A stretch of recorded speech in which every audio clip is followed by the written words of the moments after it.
तो वो binary search पर सबसे इंपॉर्टेंट चीज़ है जो आपको याद रखनी है कि ये सॉर्टेड एरे पे लगती है, ठीक है।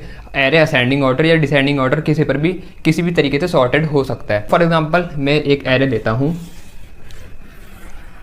जिसमें एलिमेंट हैं 2 3 4 5 6 7 और एक 8, ठीक है। ये एलिमेंट है मेरे, देखो ये असेंडिंग ऑर्डर में सॉर्टेड है, छोटे से बड़े इस ऑर्डर में चल रहे हैं मेरे एलिमेंट। तो मैं पहले से जब भी बाइनरी सर्च में लगाते हैं तो हमारा पहले से एरे सॉर्टेड होना चाहिए, ठीक है ना। इसका कारण है वो मैं आगे जब आपको समझाऊंगा ना कॉन्सेप्ट, तो मैं पर बताऊंगा कि ऐसा क्यों होता है, ठीक है। तो फिलहाल एरे बना लिया मैंने ये। अच्छा एक चीज़ याद रखना, बाइनरी सर्च में बाइनरी का मतलब होता है 2, ठीक है ना, 2। तो जब ये बाइनरी सर्च हम लगाते हैं ना तो एरे को दो पार्ट में डिवाइड करते हुए चलती है, ठीक है। 2 पार्ट में तोड़ेगी तब हम बाइनरी सर्च उसमें लगाते हैं। काम कैसे करता है वो भी देखेंगे। तो फिलहाल ये एरे है मेरा, इसमें इंडेक्स 0 से स्टार्ट होगा, 0 1 2 3 4 5 6 यहाँ तक, ठीक है। तो आप समझते हैं बाइनरी सर्च का कॉन्सेप्ट इस एरे को एग्जांपल की तरह लेकर के, ठीक है। तो अगर मुझे इस एरे में बाइनरी सर्च लगानी पड़ेगी तो देखो मेरे को क्या करना पड़ेगा। तो सबसे पहले हमें एक इंटीजर वेरिएबल लेना पड़ता है, स्टार्ट नाम का ले लिया मैंने। ये स्टार्ट नाम का वेरिएबल ना स्टार्टिंग इंडेक्स स्टोर करता है। तो मेरे को बताओ यहाँ पर स्टार्टिंग का इंडेक्स क्या है, 0, और हर एरे में 0 ही होगा, तो यहाँ तो 0 ही आएगा, तो लिख दिया 0, ठीक है। अब एक और ऐसे ही लिखेंगे वेरिएबल जो एंड का इंडेक्स स्टोर करेगा। तो वेरिएबल का नाम ले लिया एंड, इसमें आखिरी का इंडेक्स क्या है 6, ये डाल दिया, ठीक है। 2 हो गए। अब देखो ये तो हो गए 2 हमारे स्टार्टिंग और एंड। अब लेकिन मेरे को अभी आपको बताया कि मेरे को ये एरे को तोड़ेगी ये बाइनरी सर्च में। पहले हमें इसमें एरे को तोड़ते हुए चलना है 2 पार्ट में। तो कहाँ से तोड़े, यहाँ से तोड़ूँ, यहाँ से तोड़ूँ, यहाँ से तोड़ूँ, कहाँ से तोड़ूँ। तो ये पता करने के लिए हम एक वेरिएबल बनाते हैं मिड नाम का। उसमें हम रखते हैं पोजीशन कि हमें कहाँ से ब्रेक करना है अपना एरे, ठीक है। तो एक मिड नाम का मैं बना लेता हूँ वेरिएबल। तो मैंने लिखा इंट मिड, ठीक है। अब इसमें कौन सी पोजीशन दूँ मैं जहाँ से मुझे ब्रेक करना है, वो कैसे निकालें हम, ठीक है ना। भाई स्टार्टिंग टू 0 सबको पता है कि भाई एरे स्टार्ट ही 0 से होता है, और एंड जहाँ पर भी हो रहा होगा वो तो आपको पता रहेगी, या चलो वो तो हम निकाल भी लेंगे लेंथ का यूज़ करके या किसी का भी यूज़ करके। लेकिन मिड कैसे निकालें, तो मिड निकालने के लिए इंपॉर्टेंट चीज़ है, बड़े ध्यान से देखना। जैसे फॉर एग्जांपल मैंने 2 नंबर लिखे हैं यहाँ पर, एक नंबर है 2, एक नंबर है 4। मैंने बोला इसके बीच का नंबर क्या है मुझे बताओ, तो आप फटाक से आंसर दे दोगे मेरे को कि इसके बीच में आता है 3, ठीक है, बिल्कुल सही बताया। अब मैंने बोला एक नंबर है 3 और एक नंबर है 3.7, इसके बीच में बताने क्या आता है वो भी बता दोगे, लेकिन थोड़ा टाइम लगेगा, है ना। तो किसी 2 नंबर के बीच का अगर मुझे नंबर निकालना है तो उसका एक तरीका होता है कि इन दोनों नंबर को जोड़ो और 2 से डिवाइड करो। तो देखो अगर मैं इन 2 को जोड़ूँ कितना आता है 6 को 2 से डिवाइड करूँ तो क्या आता है 3, और वैसे भी पता था कि 3 आ रहे हैं इनके बीच में। इन दोनों की बात करें तो इनको जोड़ो और 2 से डिवाइड करो, तो ये कितना हुआ 6.7, इसको 2 से डिवाइड करो तो आएगा 2 3 ज़ा 6, 2 3 ज़ा 6 और 2 5 ज़ा 10, ठीक है। तो 3.35 आ रहा है इन दोनों के बीच में, ठीक। तो ऐसे ही मेरे को अगर मिड एलिमेंट निकालना है इस स्टार्ट और इस एंड के बीच में, तो मुझे क्या करना पड़ेगा, मुझे स्टार्ट और एंड को जोड़ना पड़ेगा और इसे 2 से डिवाइड करना पड़ेगा। बहुत इंपॉर्टेंट है, समझ में आया क्यों हो रहा है, ठीक है। तो स्टार्ट मेरा क्या है यहाँ पर 0, एंड है 6, भाई इसको ऐड करके 2 से डिवाइड करो, आंसर आएगा मेरा 3। अब एक क्वेश्चन आपके मन में आ सकता है ऐसा कि भैया अभी तो 6 था आपने इसको कर लिया, लेकिन अगर यहाँ 7 हो गया, अब फंस गए आप, अब क्या करोगे कि अब क्योंकि फंस कैसे गए, क्योंकि जब स्टार्ट और एंड को जोड़ूंगा मैं तो 0 + 7 कितना होता है 7 ही होता है, लेकिन 2 से जब डिवाइड करूँगा तो कितना आएगा 3.5। अब पहले जब 3 था, देखो पहले जब 3 था तो जब मेरा 3 आ रहा था ना, जब मेरा 6 था, देखो जब मेरा यहाँ पर 6 था तो मेरा 3 आ रहा था आंसर। फॉर एग्जांपल थोड़ी देर इसको भूल जाओ जरा, तो मतलब मेरा जो मिड है उसकी पोजीशन थी 3, ठीक है ना, उसकी पोजीशन थी 3, तो मतलब मेरा जो मिड एलिमेंट होगा वो जो 3 पर है वो होगा, मतलब 5 होगा। लेकिन जब मैंने यहाँ पर इसको एक और जोड़ के 7 कर दिया, मतलब 7 हो गया इंडेक्स और यहाँ पर एलिमेंट 9 आ गया, तो यहाँ 0 + 7 बना होगा। अब 0 + 7 को 2 से डिवाइड करोगे तो 3.5 आता है। अब तुम बोलोगे भैया 3.5 तो होता ही नहीं इंडेक्स, तो अब क्या करें, तो गड़बड़ हो गई। तो बात सुनो, तभी वेरिएबल को ना इंट ले रखा है। इंट में जैसे मैंने डिवीजन करा ना, तो 3.5 भले ही होती है लेकिन वो डेसिमल वैल्यू को हटा देता है, तो वैल्यू जो निकल के आएगी मेरी 3 आएगी।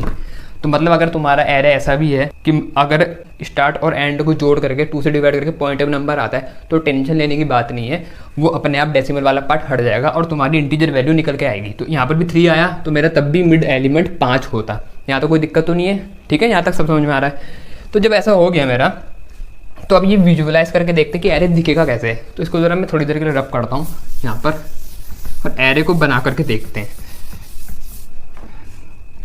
तो जो मेरा एरे होगा ये वाला, ये कुछ इस प्रकार का दिखेगा।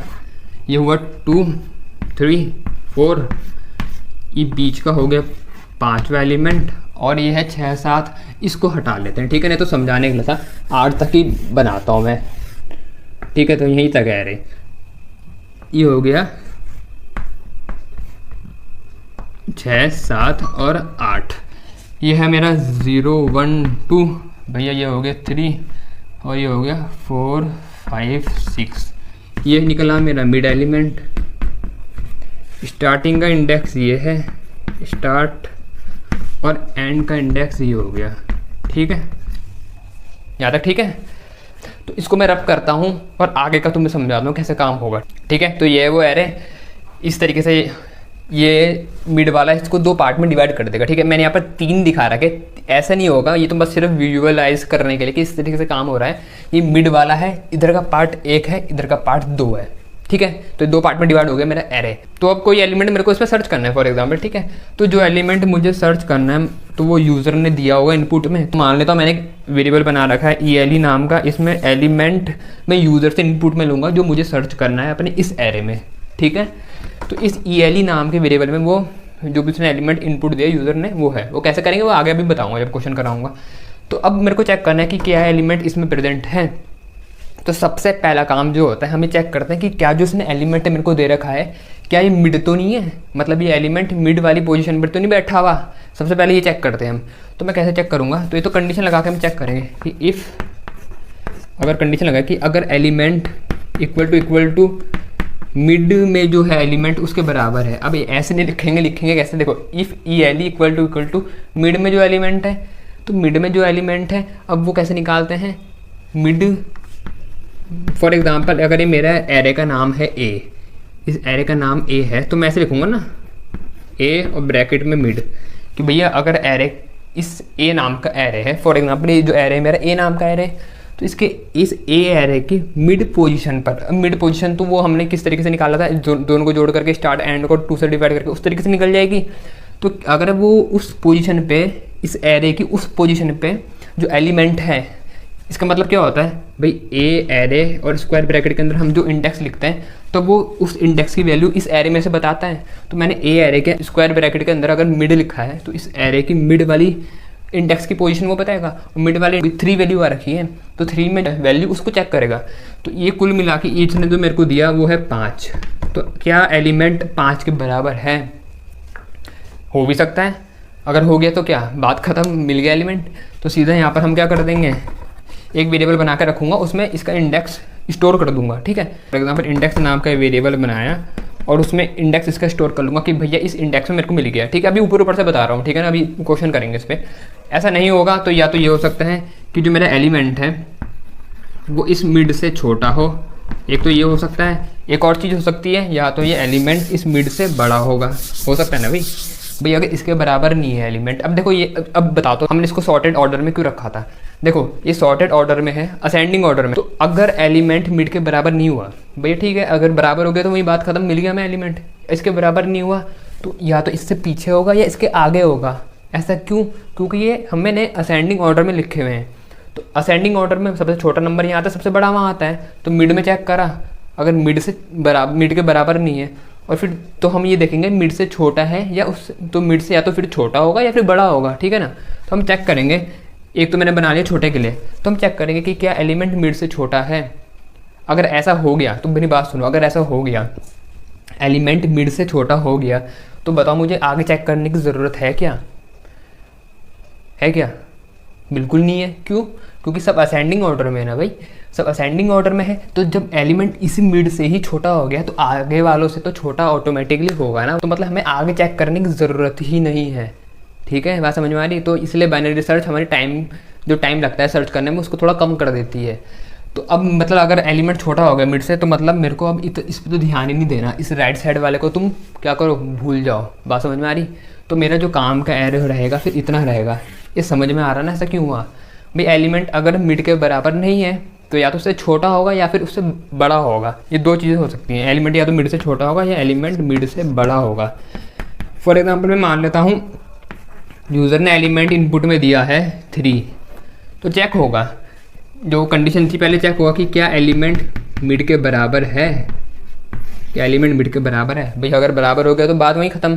फिर बराबर अगर नहीं हुआ तो क्या करेंगे, तो नीचे एक और कंडीशन लिखेंगे हम, एल्स इफ़ करके। एल्स इफ़ अगर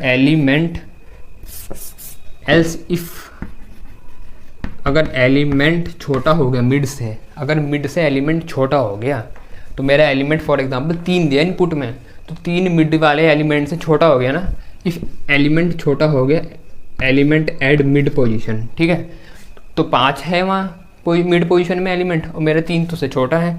तो मुझे क्या करना है, मुझे इन सबको अब एक तरफ कर देना, इन पे मेरे को ध्यान ही नहीं देना, क्योंकि भाई अगर इससे छोटा हो गया तो इन सब से भी ऑटोमेटिकली छोटा होगा। तो मेरा जो काम का एरे हो जाएगा वो ये वाला हो जाएगा, ठीक है, 2 3 4 वाला। और एक और कंडीशन हो सकती है कि वो छोटा ना हो, तो फिर क्या हो सकता है, बड़ा हो सकता है। तो तब ये वाली कंडीशन चलेगी कि एल्स इफ़ एलिमेंट अगर बड़ा हो गया मिड से, तो तब क्या करेंगे। तो अब तब मुझे बताओ, अगर बड़ा हो गया मिड से तो मतलब अगर इस मिड से ही बड़ा है एलिमेंट, तो इसके पीछे वालों में तो मुझे चेक करने की ज़रूरत ही नहीं ना। यहाँ भी वही बात हो रही भाई, असेंडिंग ऑर्डर में तो अगर इसी से बड़ा हो गया एलिमेंट तो पीछे वालों से तो ऑटोमेटिकली बड़ा होगा। तो तब मुझे इस एरे में चेक करना पड़ेगा 6 7 8 वाले में। इस समझ में आ रहा? अब चेक कैसे करेंगे वो देखते हैं। तो जब एलिमेंट मिड के बराबर नहीं हो रहा था, मिड वाले एलिमेंट के बराबर, तो 2 कंडीशन बन रही थी एल्स इफ़ में कि अगर एलिमेंट छोटा होगा, तो छोटा हो सकता है मिड से, या बड़ा होगा मिड से, तो तब क्या करना है। तो जब छोटा होगा तो देखो, जो मेरा मिड एलिमेंट था वो ये 5 वाला था, ये तो हमें पता है, ठीक है ना, 5 वाला मिड था, स्टार्ट वाला ये 2 था और एंड वाला 8 था। तो अगर छोटा है तो मेरे को इस मिड से पहले वाले पे ध्यान देना है, मतलब 2 3 4 वाले एलिमेंट पे। अगर ये मिड है, ठीक है ना, और अगर एलिमेंट मेरा इससे बड़ा है तो मेरे को 6 7 8 वाले एरे पे फिर से बाइनरी सर्च लगानी है। यहाँ पर इसमें फिर से लगानी है बाइनरी सर्च, यहाँ पर इसमें फिर से बाइनरी सर्च लगानी है, मतलब फिर से इसको 2 टुकड़ों में तोड़ना है, फिर से मिड निकालना है, ऐसा करना है। तो उसको करेंगे कैसे वो देखते हैं। तो एलिमेंट, सबसे पहली कंडीशन तो चेक होगी कि एलिमेंट मिड के बराबर है या नहीं है तो बात खत्म, नहीं है तो फिर ये चेक होगा कि क्या एलिमेंट ए मिड, मतलब एरे की मिड वाली पोजीशन से छोटा है एलिमेंट, मतलब एरे की मिड वाली पोजीशन में जो एलिमेंट है कौन है, 5, और फॉर एग्जांपल एलिमेंट इनपुट में दिया है 3, तो क्या एलिमेंट, तो ऐसा होगा कि क्या 3 छोटा है एरे, ये पूरा एरे ए है, इसकी मिड पोजीशन, मतलब एरे के मिड में कौन है 3, मिड पोजीशन कौन है 3, तो एरे की क्या 3 इंडेक्स वाले से छोटा है, तो एरे के 3 इंडेक्स में कौन है 5, क्योंकि 3 5 से छोटा है, हाँ है। तो तब ये वाली कंडीशन चलेगी। अब चलेगी कैसे वो देखते हैं। तो देखो जब ये चलेगी तो मुझे क्या करना है, मुझे आगे वाले एरे को छोड़ना है और इतने से पोर्शन में फिर से बाइनरी सर्च लगानी है। तो अब बाइनरी सर्च कैसे लग रही, हमने देखा था बाइनरी सर्च जब मैंने पूरा स्टार्टिंग में जो बड़ा एरे था इसमें लगाई थी, तो मैंने एक स्टार्ट वेरिएबल लिया था स्टार्टिंग इंडेक्स के लिए, एंड वेरिएबल लिया था एंडिंग के लिए, और मिड वाला लिया था बीच का एलिमेंट निकालने के लिए। तो वही सब अब इस वाले में लगेगा। कैसे होगा, तो देखो जब एलिमेंट छोटा हो जाए ना तो स्टार्टिंग का इंडेक्स तो 0 ही रहेगा, तो स्टार्टिंग के इंडेक्स मेरे को कोई चेंज करने की ज़रूरत नहीं है, ये इंपॉर्टेंट बात है, याद रखना। एंड का इंडेक्स चेंज होगा, पहले एंड का इंडेक्स था 6, अब हो रहा है 2। अभी एक पता कैसे करेंगे कि एंड के इंडेक्स में 2 आ रहा है या मुझे क्या स्टोर करना है। तो तरीका देखो, तुम्हें बस एक ये चीज़ याद रखनी है, मिड क्या है मेरा 3 था और 2 तुम्हें यहाँ दिख रहा है। तो हमेशा याद रखना जब भी तुम्हारा ये लेस वाली कंडीशन चलेगी ना, तो जो तुम्हारा इसका एंड वाला इंडेक्स होगा वो मिड वाले से ठीक 1 कम होगा, क्योंकि भाई मिड ने इसको 2 टुकड़ों में तोड़ा है, तो मिड से ठीक 1 पोजीशन पीछे तुम्हारे पहले एरे का आखिरी इंडेक्स है ना। तो यहाँ एंड में मैं क्या करूँगा, एंड इक्वल टू जो मिड वाली पोजीशन है उसमें -1 कर दो, मिड वाले इंडेक्स में -1 कर दो, वो तुम्हारा एंड, इसका एंड हो जाएगा। तो देख लो मिड में क्या आता है 3, 3 में 1 माइनस करो कितना आता है 2, तो इस एरे का एंड वाला इंडेक्स हो गया 2। स्टार्ट वाले में कोई चेंज नहीं कर रहे क्योंकि स्टार्ट वाला 0 था, तो स्टार्ट 0 है, एंड वाला 2 हो गया। और मिड कैसे निकालेंगे, मिड तो वही है भाई, स्टार्ट प्लस एंड बाय 2, तो मिड क्या होगा इसका 0 + 2 कितना होता है 2/2 मतलब 1, तो इसको इस बार तोड़ेंगे 1 से। समझ में आ रहा कैसे तोड़ेंगे, क्या करेंगे वो भी क्वेश्चन में बता दूंगा, ठीक है ना। इतना तो समझ में आ रहा ना। ये तो था तब जब एलिमेंट छोटा था इससे, लेकिन नहीं हुआ। फॉर एग्जांपल 3 नहीं था, एलिमेंट दे दिया मेरे को, मैंने इनपुट में 7। अब क्या करोगे, अब जब 7 दोगे ये कंडीशन नहीं चलेगी। फिर चेक होगा कि क्या एलिमेंट बड़ा है एलिमेंट एट मिड पोजीशन से, तो क्या 7 बड़ा है एरे के कौन सा है, मिड 3 वाले 3 पोजीशन पे जो बैठा है वैल्यू, और उस पर है 5, तो क्या 7 बड़ा है 5 से, हाँ बड़ा है। अब इसमें मुझे क्या करना है, इसमें फिर से एक और चीज़ याद रखना, अगर तुम्हारा एलिमेंट बड़ा हो जाता है मिड वाले एलिमेंट से, तो तुम देखो ध्यान से, मेरे यहाँ पर क्या आ रहा है फिर 6 7 8 ये वाला एरे का पोर्शन आ रहा है ना, तो इसका एंड इंडेक्स और ओरिजिनल वाले का एंड इंडेक्स सेम है। इसका एंड है 6, उसका भी एंड था, स्टार्टिंग में हमने 6 लिया था, तो मतलब मेरे को एंड वाले वेरिएबल में कोई चेंज करने की ज़रूरत नहीं है, ठीक है। अब स्टार्ट वाला वेरिएबल यहाँ पर चेंज होगा, क्यों, क्योंकि इसकी स्टार्टिंग 0 नहीं हो रही, इसकी स्टार्टिंग 4 से हो रही। अब फिर से देखो मिड वाले से ये 1 ज़्यादा है, तो कन्फ्यूजन की बात ही नहीं है। पिछला वाला मिड से, पिछले वाले का एंड मिड से 1 कम था, इसका स्टार्ट मिड वाले से 1 ज़्यादा है, ठीक है। तो इसकी पिक्चर अपने दिमाग में छाप लो, ठीक है ना, बाकी रटने वाला इसमें कुछ नहीं है। तो इसका मैं स्टार्ट क्या कर दूंगा, स्टार्ट वाला इंडेक्स हो जाएगा मिड +1। मेरे कोई डाउट तो नहीं, मिड था 3 में 1 ऐड करो 4, तो इसका स्टार्टिंग इंडेक्स क्या है 4, ठीक है। एंडिंग वाला वो 6 है जो स्टार्टिंग में लिया था, तो उसको कोई चेंज करने की ज़रूरत नहीं है। अब जब तुम इसका मिड निकालोगे तो इसका मिड फिर से वैसे ही निकलेगा, वही स्टार्ट प्लस एंड बाय 2।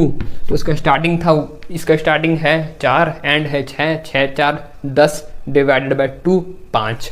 तो इसकी जब होगी 2 टुकड़ी, तो इसकी होगी 5 से, ठीक है। जब इसके 2 टुकड़े होंगे तो 5 से होंगे इसके 2 टुकड़े।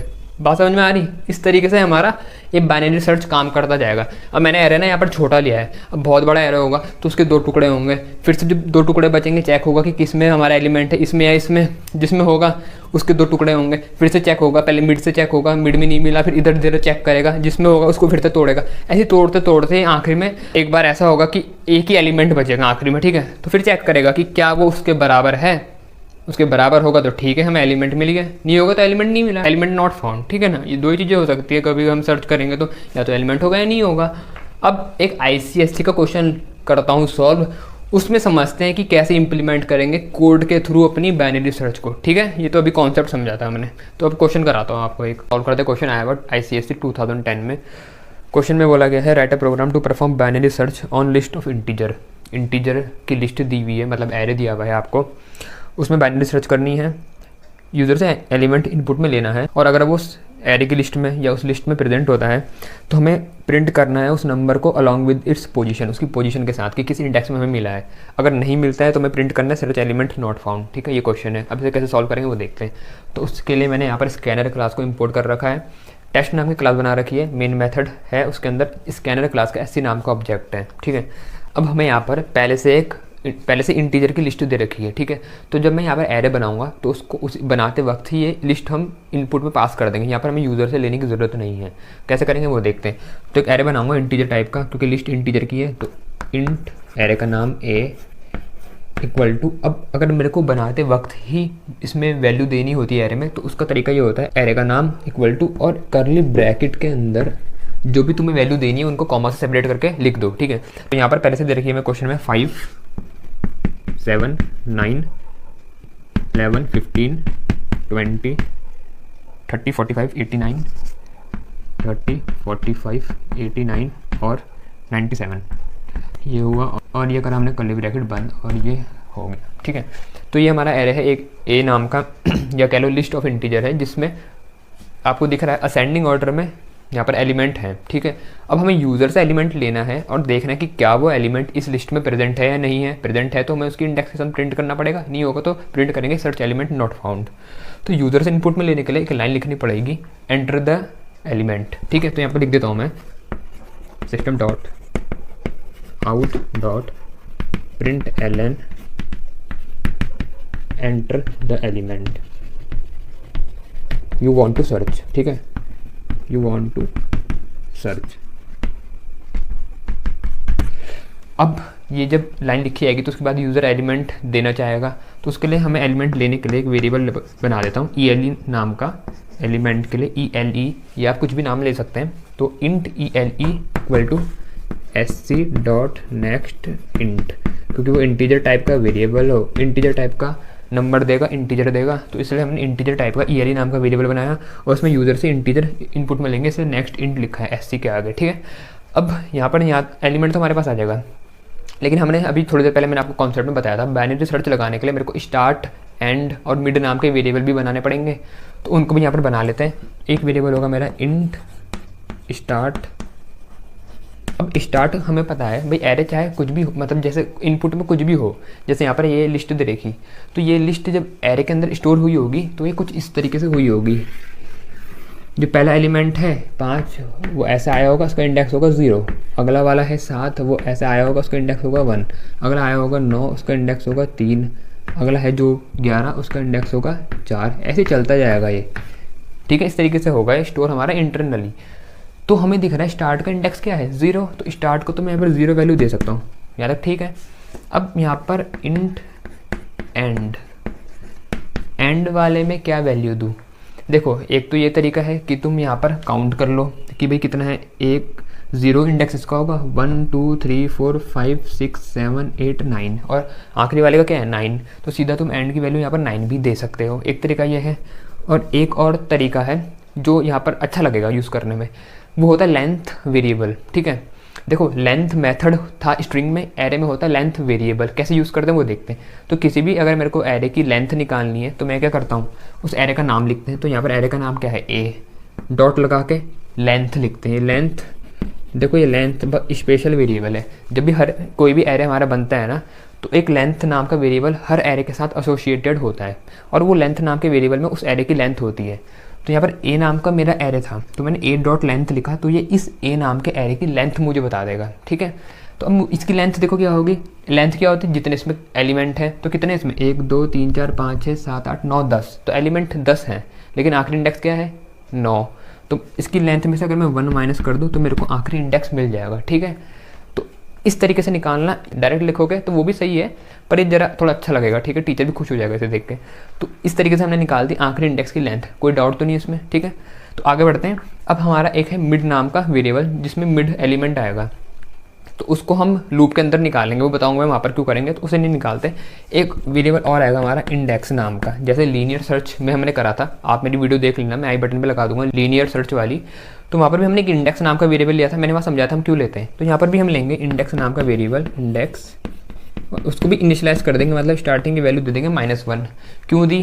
क्योंकि देखो अगर हमें कोई एलिमेंट नहीं मिलेगा तो उसकी वैल्यू -1 रहेगी इंडेक्स की, और -1 एक ऐसी वैल्यू है जो इंडेक्स की नहीं हो सकती, क्योंकि इंडेक्स की वैल्यू हमें पता है 0 या उससे बड़ी होती है। तो नेगेटिव वैल्यू हमने जानबूझ के दे रखी कि अगर एलिमेंट नहीं मिलेगा तो इंडेक्स की वैल्यू चेंज नहीं होगी, तो हम चेक करेंगे। अगर -1 रही तो प्रिंट कर देंगे सर्च एलिमेंट नॉट फाउंड, और अगर उसके अलावा कोई और वैल्यू होगी 0 या उससे ग्रेटर, तो हम प्रिंट कर देंगे कि एलिमेंट मिल गया, और जिस पोजीशन में मिला होगा उसे प्रिंट कर देंगे।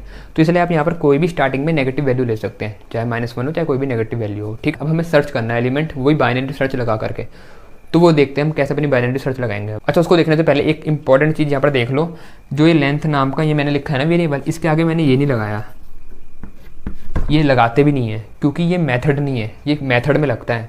याद रखना, स्ट्रिंग में लेंथ नाम का मेथड है, एरे में लेंथ नाम का वेरिएबल है। तो वेरिएबल में हम ये नहीं लगाते राउंड ब्रैकेट, सिर्फ नाम आता है, ठीक है। तो ये ऐसा ही रहेगा, ठीक है। अगर किसी को डाउट है यहाँ पर कि मैंने वो राउंड ब्रैकेट नहीं लगाया, तो उसका कारण ये है मेथड नहीं है, वेरिएबल है। तो वेरिएबल में राउंड ब्रैकेट नहीं लगता, और स्ट्रिंग में मेथड लेंथ नाम का तो वहाँ पर लगेगा जब हम स्ट्रिंग में कभी लेंथ निकालेंगे, ठीक है। उन्हें अब बाइनरी सर्च लगानी है।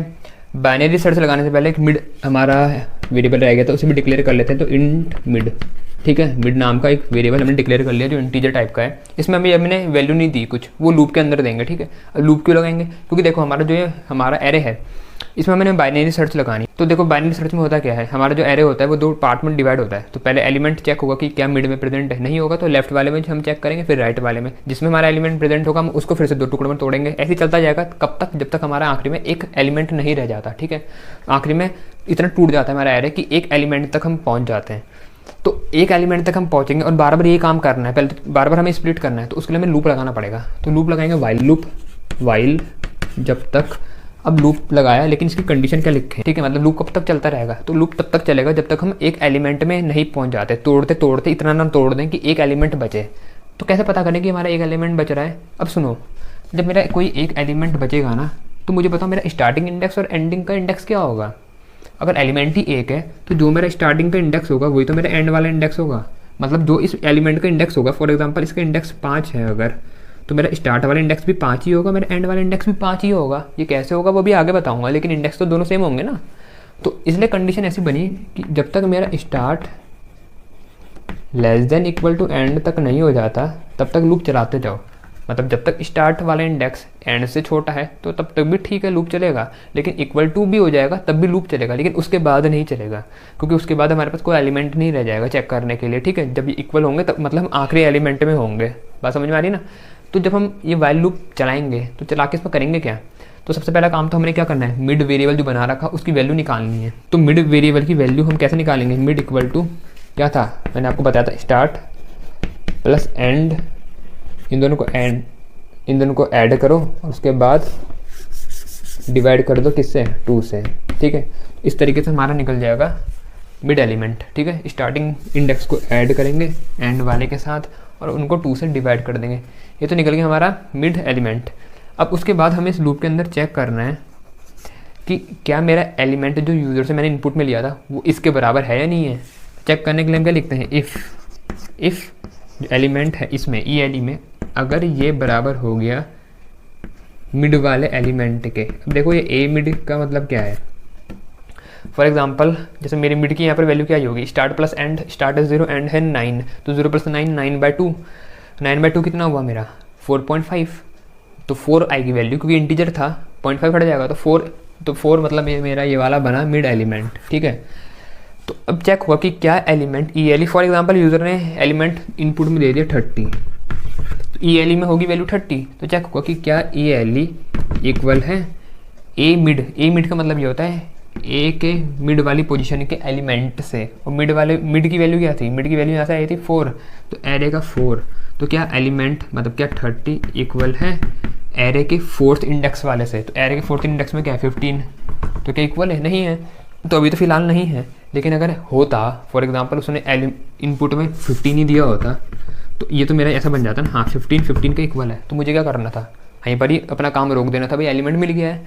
तो क्या करता मैं, तो यहाँ पर मैं इंडेक्स में मिड की वैल्यू स्टोर कर देता। क्यों, क्योंकि जो मिड है क्या है वो 4, तो 4th पोजीशन पे मेरे को मिल गया है अपना एलिमेंट, तो उसको मैंने इंडेक्स में स्टोर कर दिया कि अच्छा इस इंडेक्स में मेरे को एलिमेंट मिल गया है। ठीक है, और क्या कर देंगे, ब्रेक कर देंगे। ब्रेक मतलब अब लूप को बंद कर देंगे, मतलब काम हो गया हमारा, वाइल लूप एंड हो जाएगा वहीं पर। अगर ऐसा होता है कि हमें मिड में ही एलिमेंट मिल जाता है तो आगे चेक करने की ज़रूरत तो है नहीं।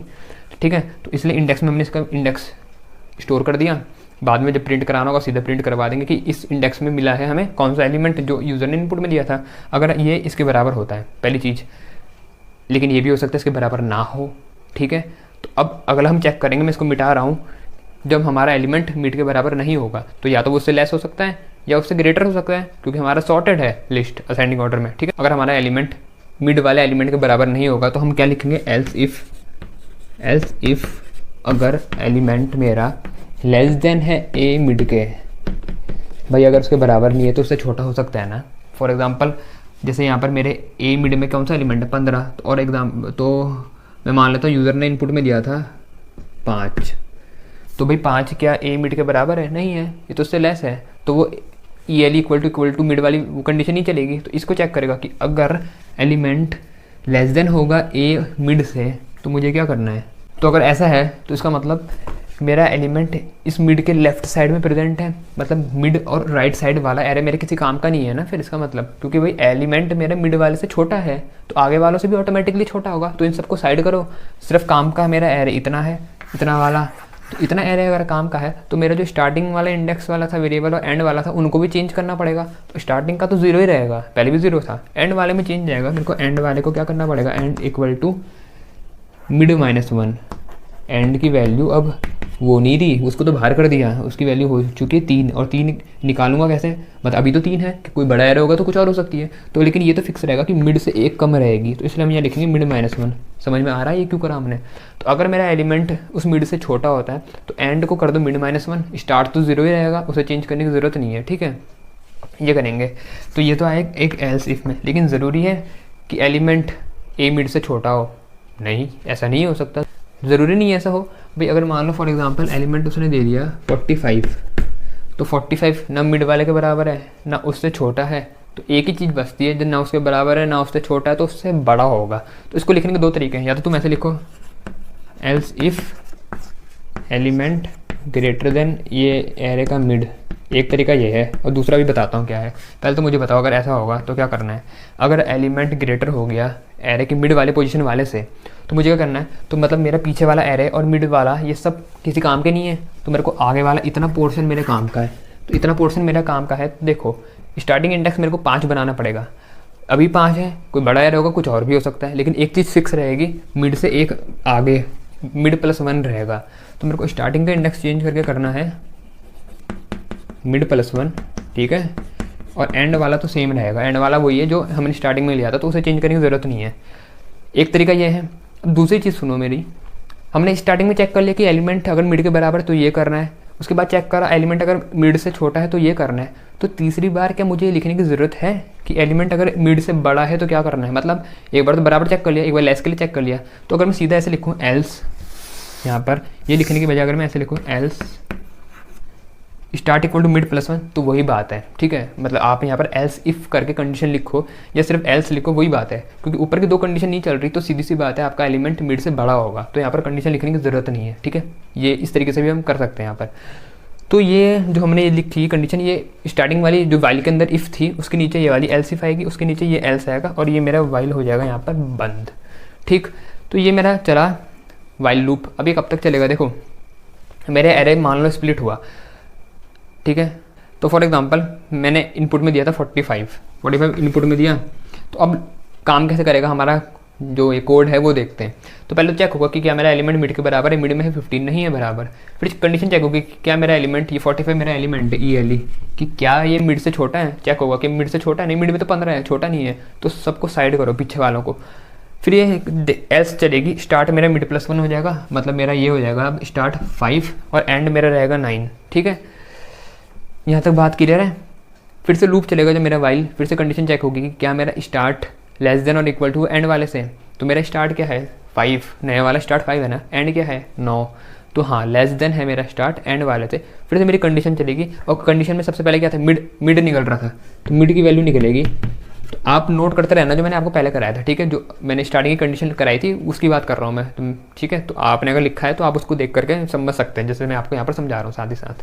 तो मिड निकलेगा हमारा स्टार्टिंग। तो देखो अब ये पीछे का एरे ना बाहर चला गया, तो अब जो मेरे काम का एरे है वो इतना रह गया, इतना, क्योंकि मेरा जो एलिमेंट है वो 45 है जो मैंने सर्च करना है, तो वो मेरे इस वाले पार्ट में प्रेजेंट है। तो अब मेरा एरे इतना काम का रह चुका, पीछे वाला गया, ठीक है। तो मिड की वैल्यू निकलेगी 5 + 9, 9 में 5 जोड़ो कितना होता है 14, 14/2 7, तो मेरा मिड निकला 7, ठीक है। मिड जब निकला 7 तो चेक होगी कंडीशन कि क्या जो मेरा एलिमेंट है वो मिड वाले पोजीशन पे प्रेजेंट है, तो मेरा 45 है, और 7 पे कौन है 45, लो भाई मिल गया। तो मेरा वहीं पर इंडेक्स में स्टोर हो जाएगी मिड की value, index equal to mid लिखा था ना, तो मिड की वैल्यू क्या है 7, वो इंडेक्स वाले में आ जाएगी और ब्रेक हो जाएगा वहाँ पर मेरा लूप। तो मेरे इंडेक्स में आ गया 7। अब मेरे को बस क्या प्रिंट करवाना है, उस 7 को प्रिंट करवाना है, वो भी बताऊंगा आपको कैसे प्रिंट करवाएंगे। बस system.out.println वाली लाइन लिखनी है, वो भी बताता हूँ। लेकिन बहुत ज़रूरी बात यह है, अगर मान लो यूज़र ने ऐसा एलिमेंट दिया जो इस एरे में है ही नहीं, तो क्या होगा देखते हैं। फॉर एग्जाम्पल यूज़र ने इनपुट में दे दिया 46 यूज़र ने इनपुट में दिया। अब काम कैसे होगा वो देखते हैं। तो 46 इनपुट में दिया, तो चेक पहले वही होगा, मिड निकलेगा ओरिजिनल एरे का, चेक होगा कि क्या एलिमेंट मिड के बराबर है, नहीं है, चेक होगा कि क्या एलिमेंट मिड से छोटा है, नहीं है। तो राइट वाला एरे एल्स चलेगा, स्टार्ट इक्वल टू मिड +1 होगा, मेरी वैल्यू क्या हो जाएगी स्टार्ट की 5 और एंड वाले की वही रहेगी, ठीक है। तो मेरा जो एरे रहा काम का वो इतना एरे हो चुका है 20, 30, 45, 20, 30, 45, 89 और 97 वाला, इसकी है 5 स्टार्टिंग, इसका है 9। अब इसके बाद जब मेरा इतना एरे निकल गया है, उसके बाद मेरा फिर से लूप चलेगा, वाइल वाला चेक करेगा कि क्या मेरा स्टार्टिंग का इंडेक्स इससे छोटा है, हाँ है, ठीक है। मिड निकलेगा, मिड क्या होगा 5 + 9 14/2 7, चेक होगा कि क्या मेरा एलिमेंट मिड वाले एलिमेंट के बराबर है, तो मेरा एलिमेंट है 46, मिड में है 45, नहीं है बराबर। फिर कंडीशन लेस वाली चेक होगी कि क्या मेरा एलिमेंट इससे लेस है, नहीं है लेस, तो एल्स चलेगा। एल्स क्या करेगा, स्टार्टिंग इंडेक्स को मिड +1 कर देगा, तो मिड 7 था, तो मेरा स्टार्टिंग इंडेक्स हो जाएगा 8 और एंड वाला इंडेक्स वही रहेगा। तो जो मेरा नया एरे बनेगा, अब अब मेरा ये बनेगा 8 9, तो मेरा होगा 89 और 97, क्योंकि देखो स्टार्टिंग इंडेक्स क्या हुआ, मिड प्लस 1, मिड था 7, तो स्टार्टिंग का इंडेक्स हो गया 8 और एंड वाला वही रहा, तो मतलब मेरे पीछे का एरे गया और सिर्फ इतना एरे बचा 89 और 97 वाला, तो मेरा ऐसा आया 89 और 97, ठीक है, और इसकी थी 8 और इंडेक्स और इसका था 9। समझ में आ रहा काम कैसे हो रहा है, ठीक है।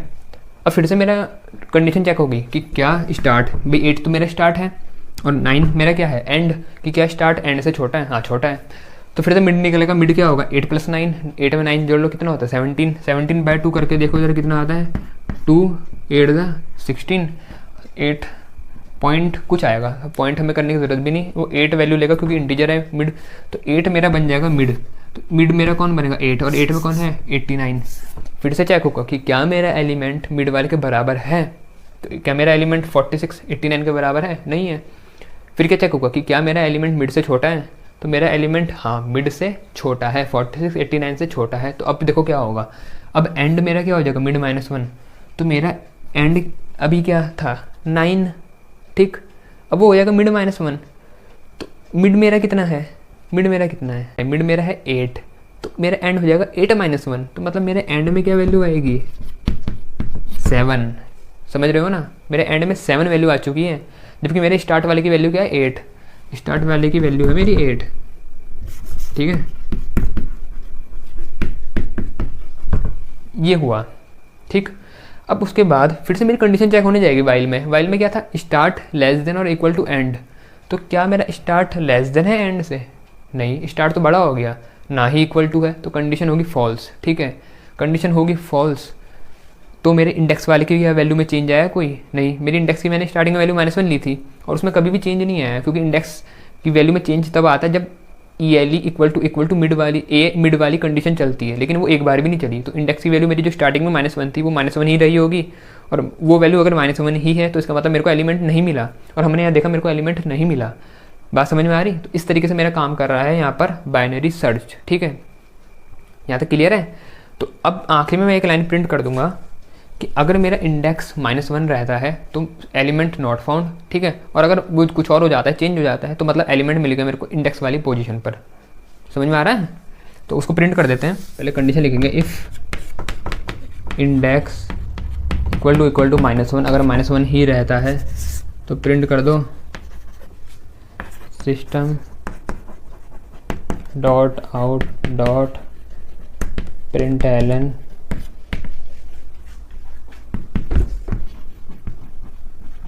सर्च एलिमेंट नॉट फाउंड, ठीक है भाई।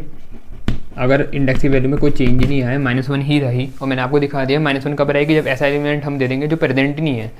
तो अगर इंडेक्स की वैल्यू -1 रही तो प्रिंट कर दो सर्च एलिमेंट नॉट फाउंड, मतलब एलिमेंट नहीं मिला हमें भाई, वैल्यू -1 है, तो ये तो तभी हो सकता है जब एलिमेंट ना मिले। एल्स तभी चलेगा अगर वैल्यू में कोई चेंज आया होगा, और वैल्यू में चेंज तभी आया होगा जब एलिमेंट हमें मिला होगा। तो एल्स कोई कंडीशन लिखने की ज़रूरत नहीं है, तो जब एल्स वाला चलेगा तो हमें क्या प्रिंट करवाना है, एलिमेंट फाउंड एट इंडेक्स, जो भी उसका इंडेक्स है। एल्स में मैंने लिख दिया यहाँ पर system dot out dot println element found at, element कौन सा एलिमेंट जो हमारा किस में है, जो यूज़र ने दे रखा है ELE नाम के वेरिएबल में, तो लिख दिया मैंने एलिमेंट ELE, मतलब मैं ऐसा लिखना चाह रहा हूँ, जैसे फॉर एग्जांपल 8 है तो मैं ऐसा लिखना चाह रहा हूँ कि एलिमेंट 8 फाउंड एट इंडेक्स, जिस इंडेक्स में मिला है, तो कैसे लिखूंगा एलिमेंट प्लस ELE, तो ELE की वैल्यू को यहाँ पर प्रिंट कर देगा जो भी उसने एलिमेंट इनपुट करा होगा यूज़र ने। तो element ELE found at index, अब कौन से इंडेक्स में मिला होगा हमें वो इंडेक्स वाली वैल्यू इंडेक्स नाम के वेरिएबल में स्टोर होगी, तो प्लस इंडेक्स, ठीक है, तो इंडेक्स की वैल्यू यहाँ से वो प्रिंट कर देगा। तो फॉर एग्जांपल 8 नाम का मेरे को एलिमेंट 6 इंडेक्स में मिला है, तो प्रिंट ऐसा होगा एलिमेंट 8 फाउंड एट इंडेक्स 6। यहाँ तक क्लियर है। अब सुनो, ये तो मैंने ऐसे लिखा है, अब कोई बच्चा ना इसको ऐसे भी लिख सकता है, इफ़ इंडेक्स ग्रेटर देन और इक्वल टू 0, और ये तभी होगा अगर हम, देखो पहले जो मैंने लिखी थी कंडीशन वो बिल्कुल ठीक थी, आंसर वही खत्म हो चुका है। लेकिन कोई बच्चा ऐसे भी लिख सकता है, मैं बता रहा हूँ ताकि किसी को कोई डाउट हो तो अभी क्लियर हो जाए।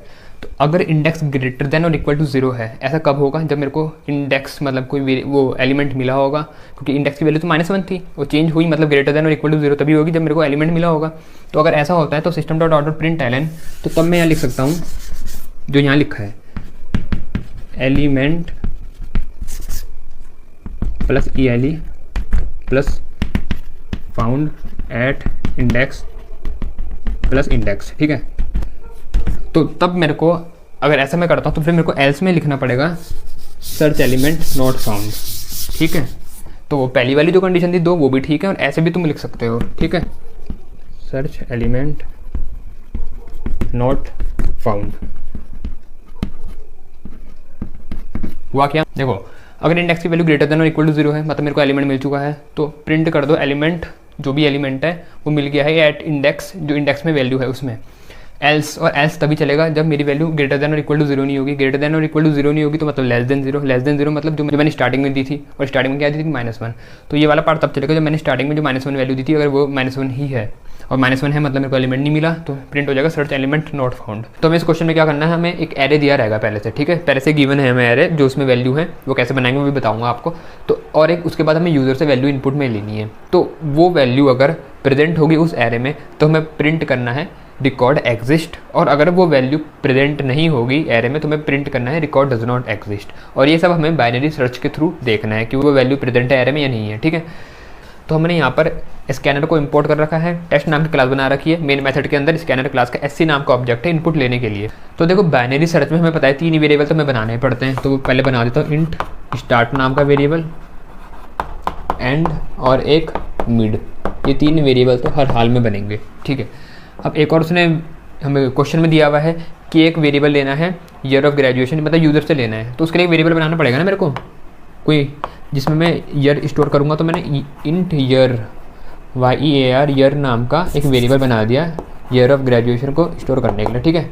ये तो हो गए मेरे वेरिएबल। इसके बाद एक इंडेक्स नाम का वेरिएबल भी बना लेता हूँ यहीं पर, इंडेक्स, ये इंडेक्स को स्टोर करने के लिए, ठीक है।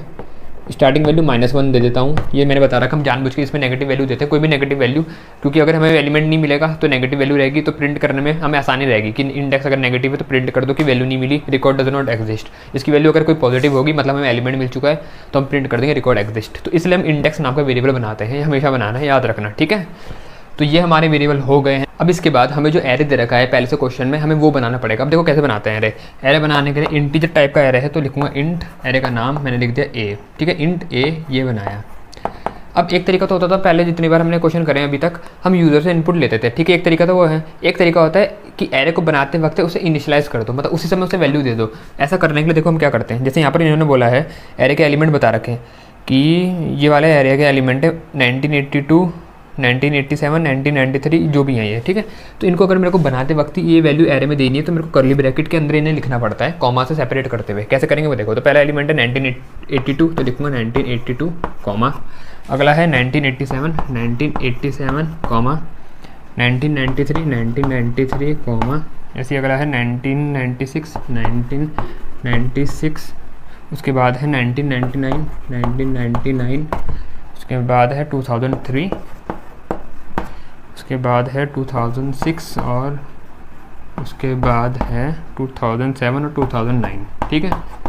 तो ये है वैल्यू। तो ऐसे जब मैंने करा ना, कर्ली ब्रैकेट के अंदर ये वैल्यू लिखी, तो उसी समय एक एरे बन जाता है मेमोरी में, ठीक है जी, एक एरे बन जाएगा और उसके अंदर एलिमेंट आ जाएंगे, ठीक है। जैसे 1982, 1987, अगला आ जाएगा 1993, उसके बाद आ जाएगा 1996, उसके बाद आ जाएगा 1999, उसके बाद आ जाएगा 2003, 2006, फिर 2007, और उसके बाद आ जाएगा अगला वाला आखिरी एलिमेंट 2009, ठीक है भैया, यहाँ तक समझ में आ गया। अब देखो यहाँ पर जो ये मेरे को इसमें जो चीज़ तुम्हें समझानी है वो ये है, इंडेक्स वैसे ही होगा 0, 1, 2, 3, 4, 5, 6, 7, 8। स्टार्टिंग का इंडेक्स है 0, आखिरी का इंडेक्स है 8। अब यहाँ से हमें 2 चीज़ें समझ में आती है, देखो बहुत इंपॉर्टेंट है, बड़े ध्यान से सुनना। जो स्टार्ट वाला वेरिएबल है उसकी वैल्यू तो 0 रहेगी, एंड वाले वेरिएबल की वैल्यू मेरे को पता चल के क्या होगी 8। या तुम ऐसे भी काउंट करके देख सकते थे कि पहले वाला जो इंडेक्स होता है 0, तो 0, 1, 2, 3, 4, 5, 6, 7, 8, आखिरी वाले की वैल्यू मैं कह दूंगा एंड में 8। एक तरीका तो ये है। एक और तरीका होता है एंड की वैल्यू निकालने का, वो भी अभी बताता हूँ। यहाँ पर सेमी कॉलन भी लगाना, ठीक है ना। तो हमने जो वेरिएबल बना रखा है उनमें वैल्यू दे देते हैं। तो वैल्यू देने के लिए स्टार्ट वाले में तो हमें पता है स्टार्टिंग इंडेक्स किसी भी एरे का 0 होता है, तो स्टार्ट पे तो 0 देंगे। अब एंड वाले में देखो, अब एंड वाला हमने वहाँ देख लिया था उसकी वैल्यू 8 आ रही थी, तो या तो आप उसमें सीधा वैल्यू 8 दे दो, ठीक है। या देखो एक और तरीका होता है इसका जो थोड़ा अच्छा रहता है तरीका, ठीक है, टीचर खुश हो जाएगा इसे देख के। तो देखो हर एरे में एक लेंथ नाम का वेरिएबल होता है जो उस एरे की लेंथ उस स्टोर करके रखता है। तो फॉर एग्जांपल जो मैंने अभी एरे बनाया था, आप पीछे इसको बैक करके देख लेना, उसमें टोटल 9 एलिमेंट थे। तो मेरे को अगर उसकी लेंथ निकालनी है, लेंथ मतलब 9, क्योंकि उसकी लेंथ 9 है, टोटल 9 एलिमेंट है तो उसकी लेंथ 9 है। तो उसकी लेंथ पता करने का तरीका होता है एरे का नाम लिखो। तो एरे का नाम था ए, तो खाली नाम लिखना है, आगे स्क्वायर ब्रैकेट मत लगाना, ठीक है। तो खाली नाम लिखा ए, डॉट लगाया, फिर हम लिखते हैं लेंथ, ठीक है। उसके बाद हम लिखेंगे लेंथ, लेंथ लिखा तो ये ए डॉट लेंथ मेरे को इस ए नाम के एरे की लेंथ दे देगा। अब गलती से लेंथ के आगे ये मत लगाना, ये मेथड नहीं होता, ये वेरिएबल है, तो खाली नाम लिखते हैं। तो ए डॉट लेंथ, हर एरे का अपना खुद का एक लेंथ नाम का वेरिएबल होता है जो उसकी लेंथ स्टोर करके रखता है, ठीक है। तो ए नाम का जो एरे है डॉट लेंथ लिखा, तो उस एरे की लेंथ वो हमें मिल जाएगी। तो उस एरे की लेंथ कितनी है 9, लेकिन हमारा आखिरी इंडेक्स था 8। तो अगर मैं इसमें ए डॉट लेंथ लिखूँ मेरे को 9 मिलेगा ना, पर आखिरी इंडेक्स तो मेरा 8 है। तो मेरे को अगर आखिरी इंडेक्स चाहिए तो मेरे को जो भी लेंथ है उसमें से -1 करना पड़ेगा। तो एक तरीका ये है, या तो आप एंड ऐसे करके निकालो जो दिखने में बड़ा अच्छा लगता है, टीचर इंप्रेस हो जाता है। और दूसरा है, आपको मैंने बताई रखा एरे मैंने आपको बना के दिखा दिया था, आप उसमें उसका आखिरी इंडेक्स काउंट करके सीधा भी लिख सकते हो। दोनों तरीके, आप या तो ऐसे करके लिखो या सीधा आप डायरेक्टली 8 लिख सकते हो, ठीक है। पर इसमें ये फ़ायदा ये होता है कि एरे की अगर मान लो हमें लेंथ नहीं पता है तो हम तब भी उसका आखिरी इंडेक्स निकाल सकते हैं, तब के लिए यूज़फुल है, ठीक है। तो ये दो हमने निकाले, स्टार्ट एंड। मिड अभी नहीं निकालते हैं, मिड हम लूप के अंदर निकालते हैं, वो तभी निकाल लेंगे। लेकिन अब देखो हमें यूज़र से एक एलिमेंट इनपुट में लेना है, ग्रेजुएशन का ईयर। तो ग्रेजुएशन का ईयर इनपुट में लेने के लिए पहले यूज़र को बताना पड़ेगा ना कि तुम्हें ग्रेजुएशन का ईयर इनपुट में देना है। तो लिख देता हूँ यहाँ पर system dot out dot println enter graduation year, ठीक है। उसके बाद हम चेक करेंगे कि क्या ये प्रेजेंट है एरे में, नहीं है, वो बात की बात है। तो एंटर ग्रेजुएशन ईयर। अब इसके बाद यूज़र एंटर करेगा, तो एंटर करेगा तो मैंने एक वेरिएबल बना रखा यर नाम का, तो उसमें मैं स्टोर कर लूँगा वैल्यू। तो एस डॉट इंटीजर वैल्यू है, तो नेक्स्ट इंट नाम का मेथड हम चलाएंगे। भाई यहाँ तक ठीक, कोई डाउट तो नहीं? कोई डाउट नहीं, बस बिल्कुल ठीक। तो ये नेक्स्ट इंट नाम का मेथड हमने करा इंटीजर वैल्यू को इनपुट में लेने के लिए। अब वैल्यू इनपुट में आ चुकी है, स्टार्ट एंड सब वेरिएबल बन चुके हैं। तो अब क्या करना है, हमने अपना बाइनरी सर्च चलानी है। तो बाइनरी सर्च लगाने के लिए हम एक लूप लगा, तो मैं इसको रब कर रहा हूँ, ठीक है, ताकि मेरे एक बारे में पूरा आ जाए। तो इतना आप देख लो, अब मैं बाइनरी सर्च लगा रहा हूँ। तो अब हम वाइल लूप लगाएंगे, वाइल, और ये लूप तब तक चलता है जब तक स्टार्ट वाला इंडेक्स लेस देन और इक्वल टू एंड नहीं हो जाता, ठीक है। जब तक वो छोटा रहेगा या बराबर नहीं हो जाता एंड तक, तब तक लूप चलता है।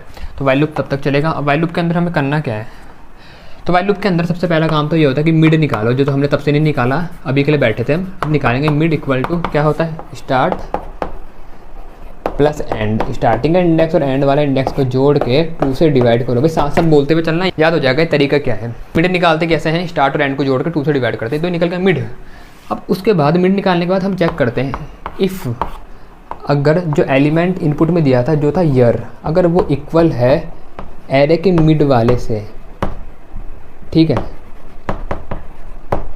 देखो ईयर में वो वैल्यू आई होगी जो यूज़र ने इनपुट दी।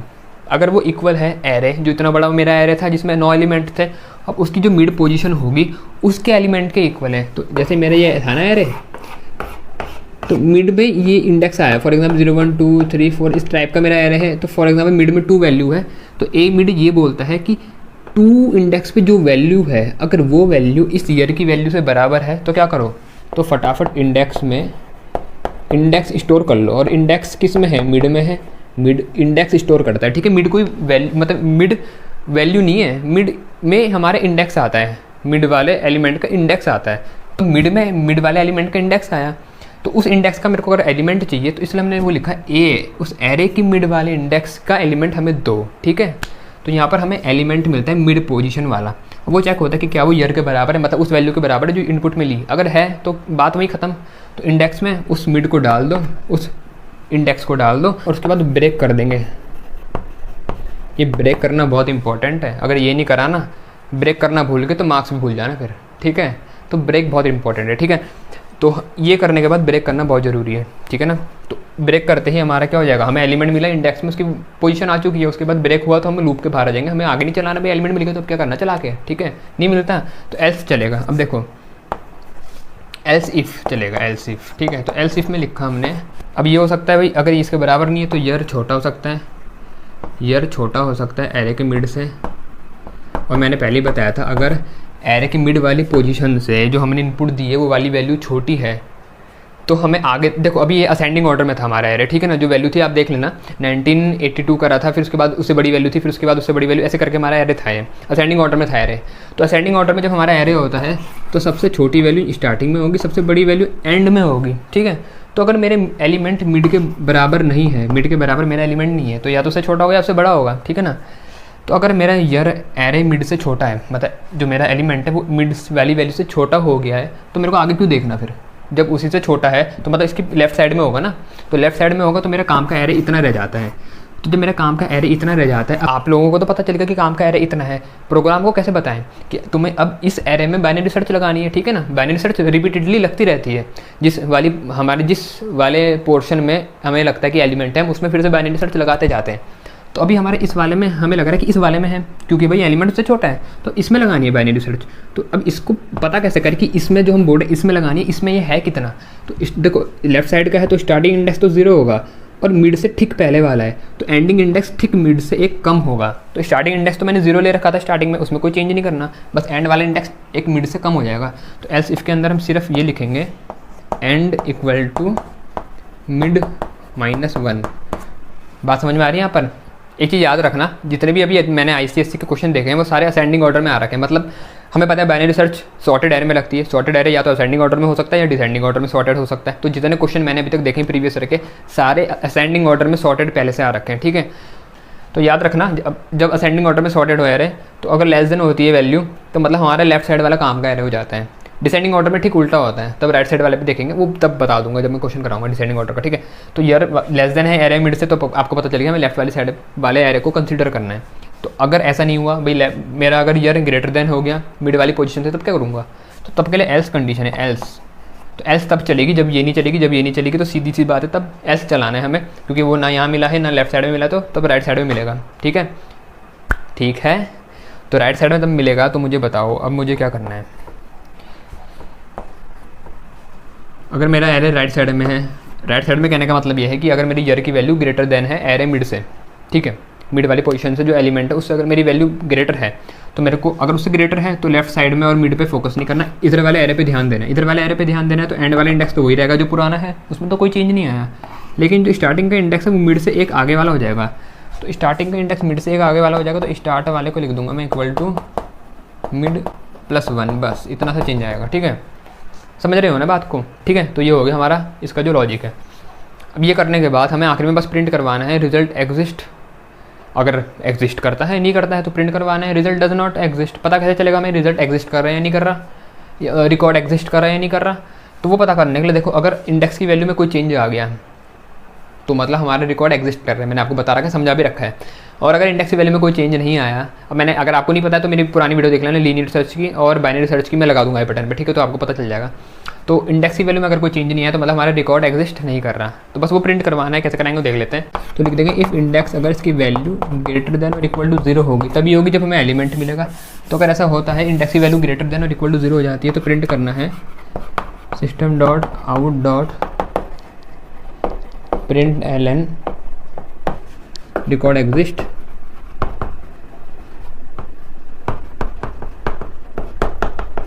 ठीक है। और अगर इसकी वैल्यू चेंज नहीं होती, मतलब नेगेटिव रहती है, तो नेगेटिव रहेगी, तो तब उसके लिए हमने एल्स लिख दिया। एल्स हमें क्या प्रिंट करना है, system dot out dot print ln record does not exist, ठीक है, रिकॉर्ड डज नॉट एग्जिस्ट।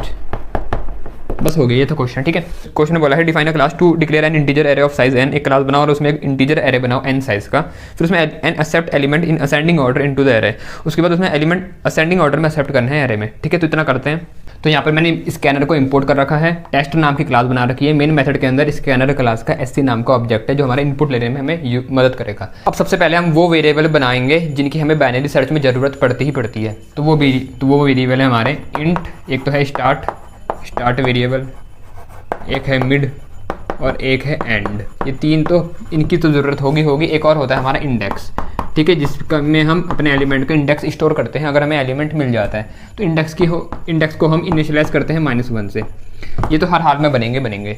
अब अगर क्वेश्चन में कुछ और ऐसा कुछ बोला है हमें कि हमें और वेरिएबल की ज़रूरत पड़ती है तो वो देख लेते हैं। तो यहाँ पर बोला है define a class to declare an integer array of size n। एक एरे बनाना है और जिसका साइज़ होगा n। तो एक और वेरिएबल हमें दिख रहा है, एक n नाम का वेरिएबल बनाना है जिसमें हम साइज़ स्टोर करेंगे। किसका? अपने एरे का। ठीक है, जो एरे का साइज़ होगा वो n में स्टोर करेंगे। और उसके बाद एक और हम इसमें वेरिएबल बनाना है ELE, एक एलिमेंट स्टोर करने के लिए। ठीक है भाई, एक बार हमने एरे बना लिया, उसमें एलिमेंट डाल दिए, फिर एक एलिमेंट यूज़र से भी तो लेंगे ना हमें, जिसको हमें सर्च करना है उस एरे में कि क्या वो प्रेजेंट है या नहीं है। तो वो जो एलिमेंट हम लेंगे वो ELE में मैं स्टोर करूँगा। ठीक है, ये सारे हमें वेरिएबल बनाने हैं। ठीक है, अब ये वेरिएबल बनाने के बाद हम एक यूज़र को एक लाइन लिखेंगे। तो system.out.println लिख देता हूँ मैं यहाँ पर, शॉर्ट में SOPLN, enter the size of array. ठीक है, enter the size of array.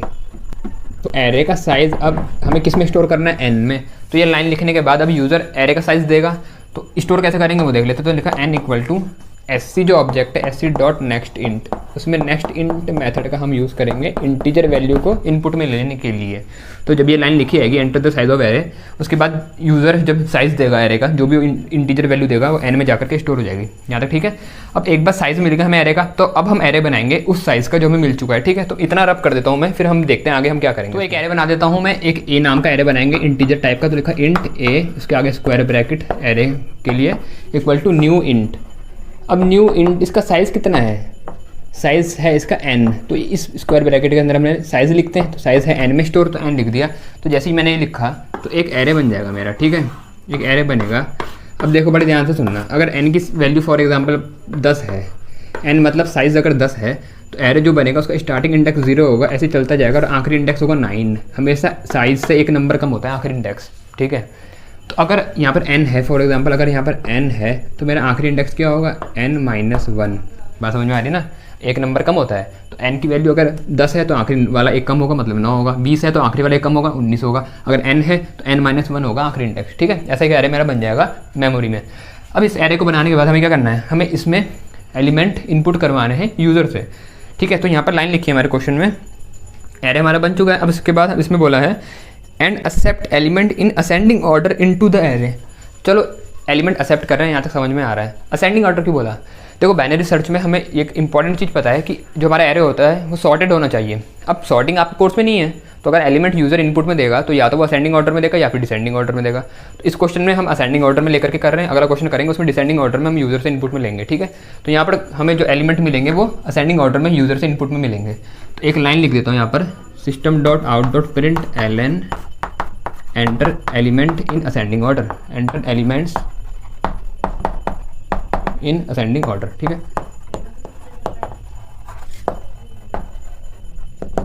इसके बाद अब एलिमेंट यूज़र इनपुट में देगा। अब देखो एरे में एक बारी में एलिमेंट तो हम डाल नहीं सकते, इसमें अलग अलग इंडेक्स होते हैं, तो बारी बारी हर एक में डालना पड़ेगा। तो उसके लिए फॉर लूप लगाना पड़ता है। तो फॉर लूप लगाया, स्टार्ट कहाँ से होगा? पहले इंडेक्स तो कोई भी एरे ले लो 0 से स्टार्ट होता है, तो इंट i इक्वल टू 0। लेकिन i लेस देन चलाना कहाँ तक है? साइज़ है n और आखिरी इंडेक्स क्या है? n-1। तो या तो मैं ऐसे लिख दूँ i less than equal to n-1, मतलब मेरे को n-1 तक चलाना है तो भी ठीक है। या फिर यहाँ पर अगर मैं n लिखता हूँ तो मेरे को इक्वल टू हटाना पड़ेगा, या फिर ऐसे लिख सकता हूँ, मतलब i लेस देन n, एक ही बात है। लेस देन n मतलब n से एक नंबर कम, तो n-1 तक चलेगा। ठीक है, तो दोनों तरीके ठीक है। और i की वैल्यू को हर एक बार इंक्रीमेंट करते जाएंगे, 1 से बढ़ाते जाएंगे। तो एक बार 0 है, फिर 1 होगी, 2 होगी, ऐसी आखिरी इंडेक्स तक आ जाएगी। तो जब ये लूप हमारा मतलब पूरे एरे में चल रहा है वारी वारी, तो मेरे को करना क्या है? पूरे एरे में चल तो गया, अब इनपुट भी तो करनी है वैल्यू वारी वारी। तो इनपुट कैसे करेंगे? तो देखो जैसे पहला इंडेक्स है उसका इंडेक्स 0 है, लेकिन इस इंडेक्स की वैल्यू को हम रिप्रेजेंट ऐसे करते हैं। एरे का नाम फॉर एग्जांपल अगर a है, उसकी वैल्यू क्या होगी? a स्क्वायर ब्रैकेट में 0, मतलब इस a एरे के 0 इंडेक्स में क्या वैल्यू है उसको हम ऐसे रिप्रेजेंट करते हैं। ऐसे अगर इस एरे के 1 इंडेक्स में क्या वैल्यू है उसको A1 से रिप्रेजेंट करूँगा। बात समझ में आ रही? तो ऐसे अगर मेरे को इन पे वैल्यू डालनी है, मतलब A0 की वैल्यू यूज़र से लेकर डालनी है, फिर A1 मतलब इसी वाले की वैल्यू यूज़र से लेकर डालनी है, तो उसके लिए मैंने लिख दिया आई इसलिए लिखा क्योंकि आई की वैल्यू एक बार लूप चलेगा 0 होगी तो A0 मतलब पहले इंडेक्स में वैल्यू डलेगी, अगली बार अब 1 होगी आई की वैल्यू तो A1 बनेगा। A1 मतलब ए एरे के 1 वाले इंडेक्स में वैल्यू डालो।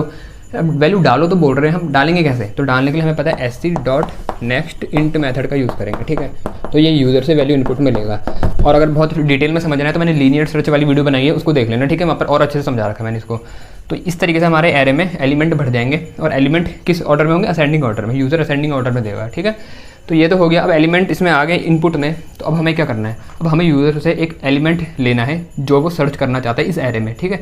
फिर हमें वो सर्च करके देखना है कि वो क्या इसमें प्रेजेंट है, नहीं है। प्रेजेंट होगा तो उसका इंडेक्स प्रिंट कर देंगे कि यहाँ प्रेजेंट है, नहीं होगा तो प्रिंट करेंगे नो सच एलिमेंट। ये हमें क्वेश्चन में बोला है, ये करना है बाइनरी सर्च टेक्निक से, ठीक है। तो वो करते हैं आगे का काम, मैं इसको रब कर रहा हूँ, ठीक है। तो अब हम एक लाइन प्रिंट करेंगे, system.out.println enter the element you want to search. User से पूछेंगे भी तो भी कौन सा एलिमेंट है जो तुम सर्च करना चाहते हो, तो लिख दिया enter the element which you want to search, ठीक है, which you want to search.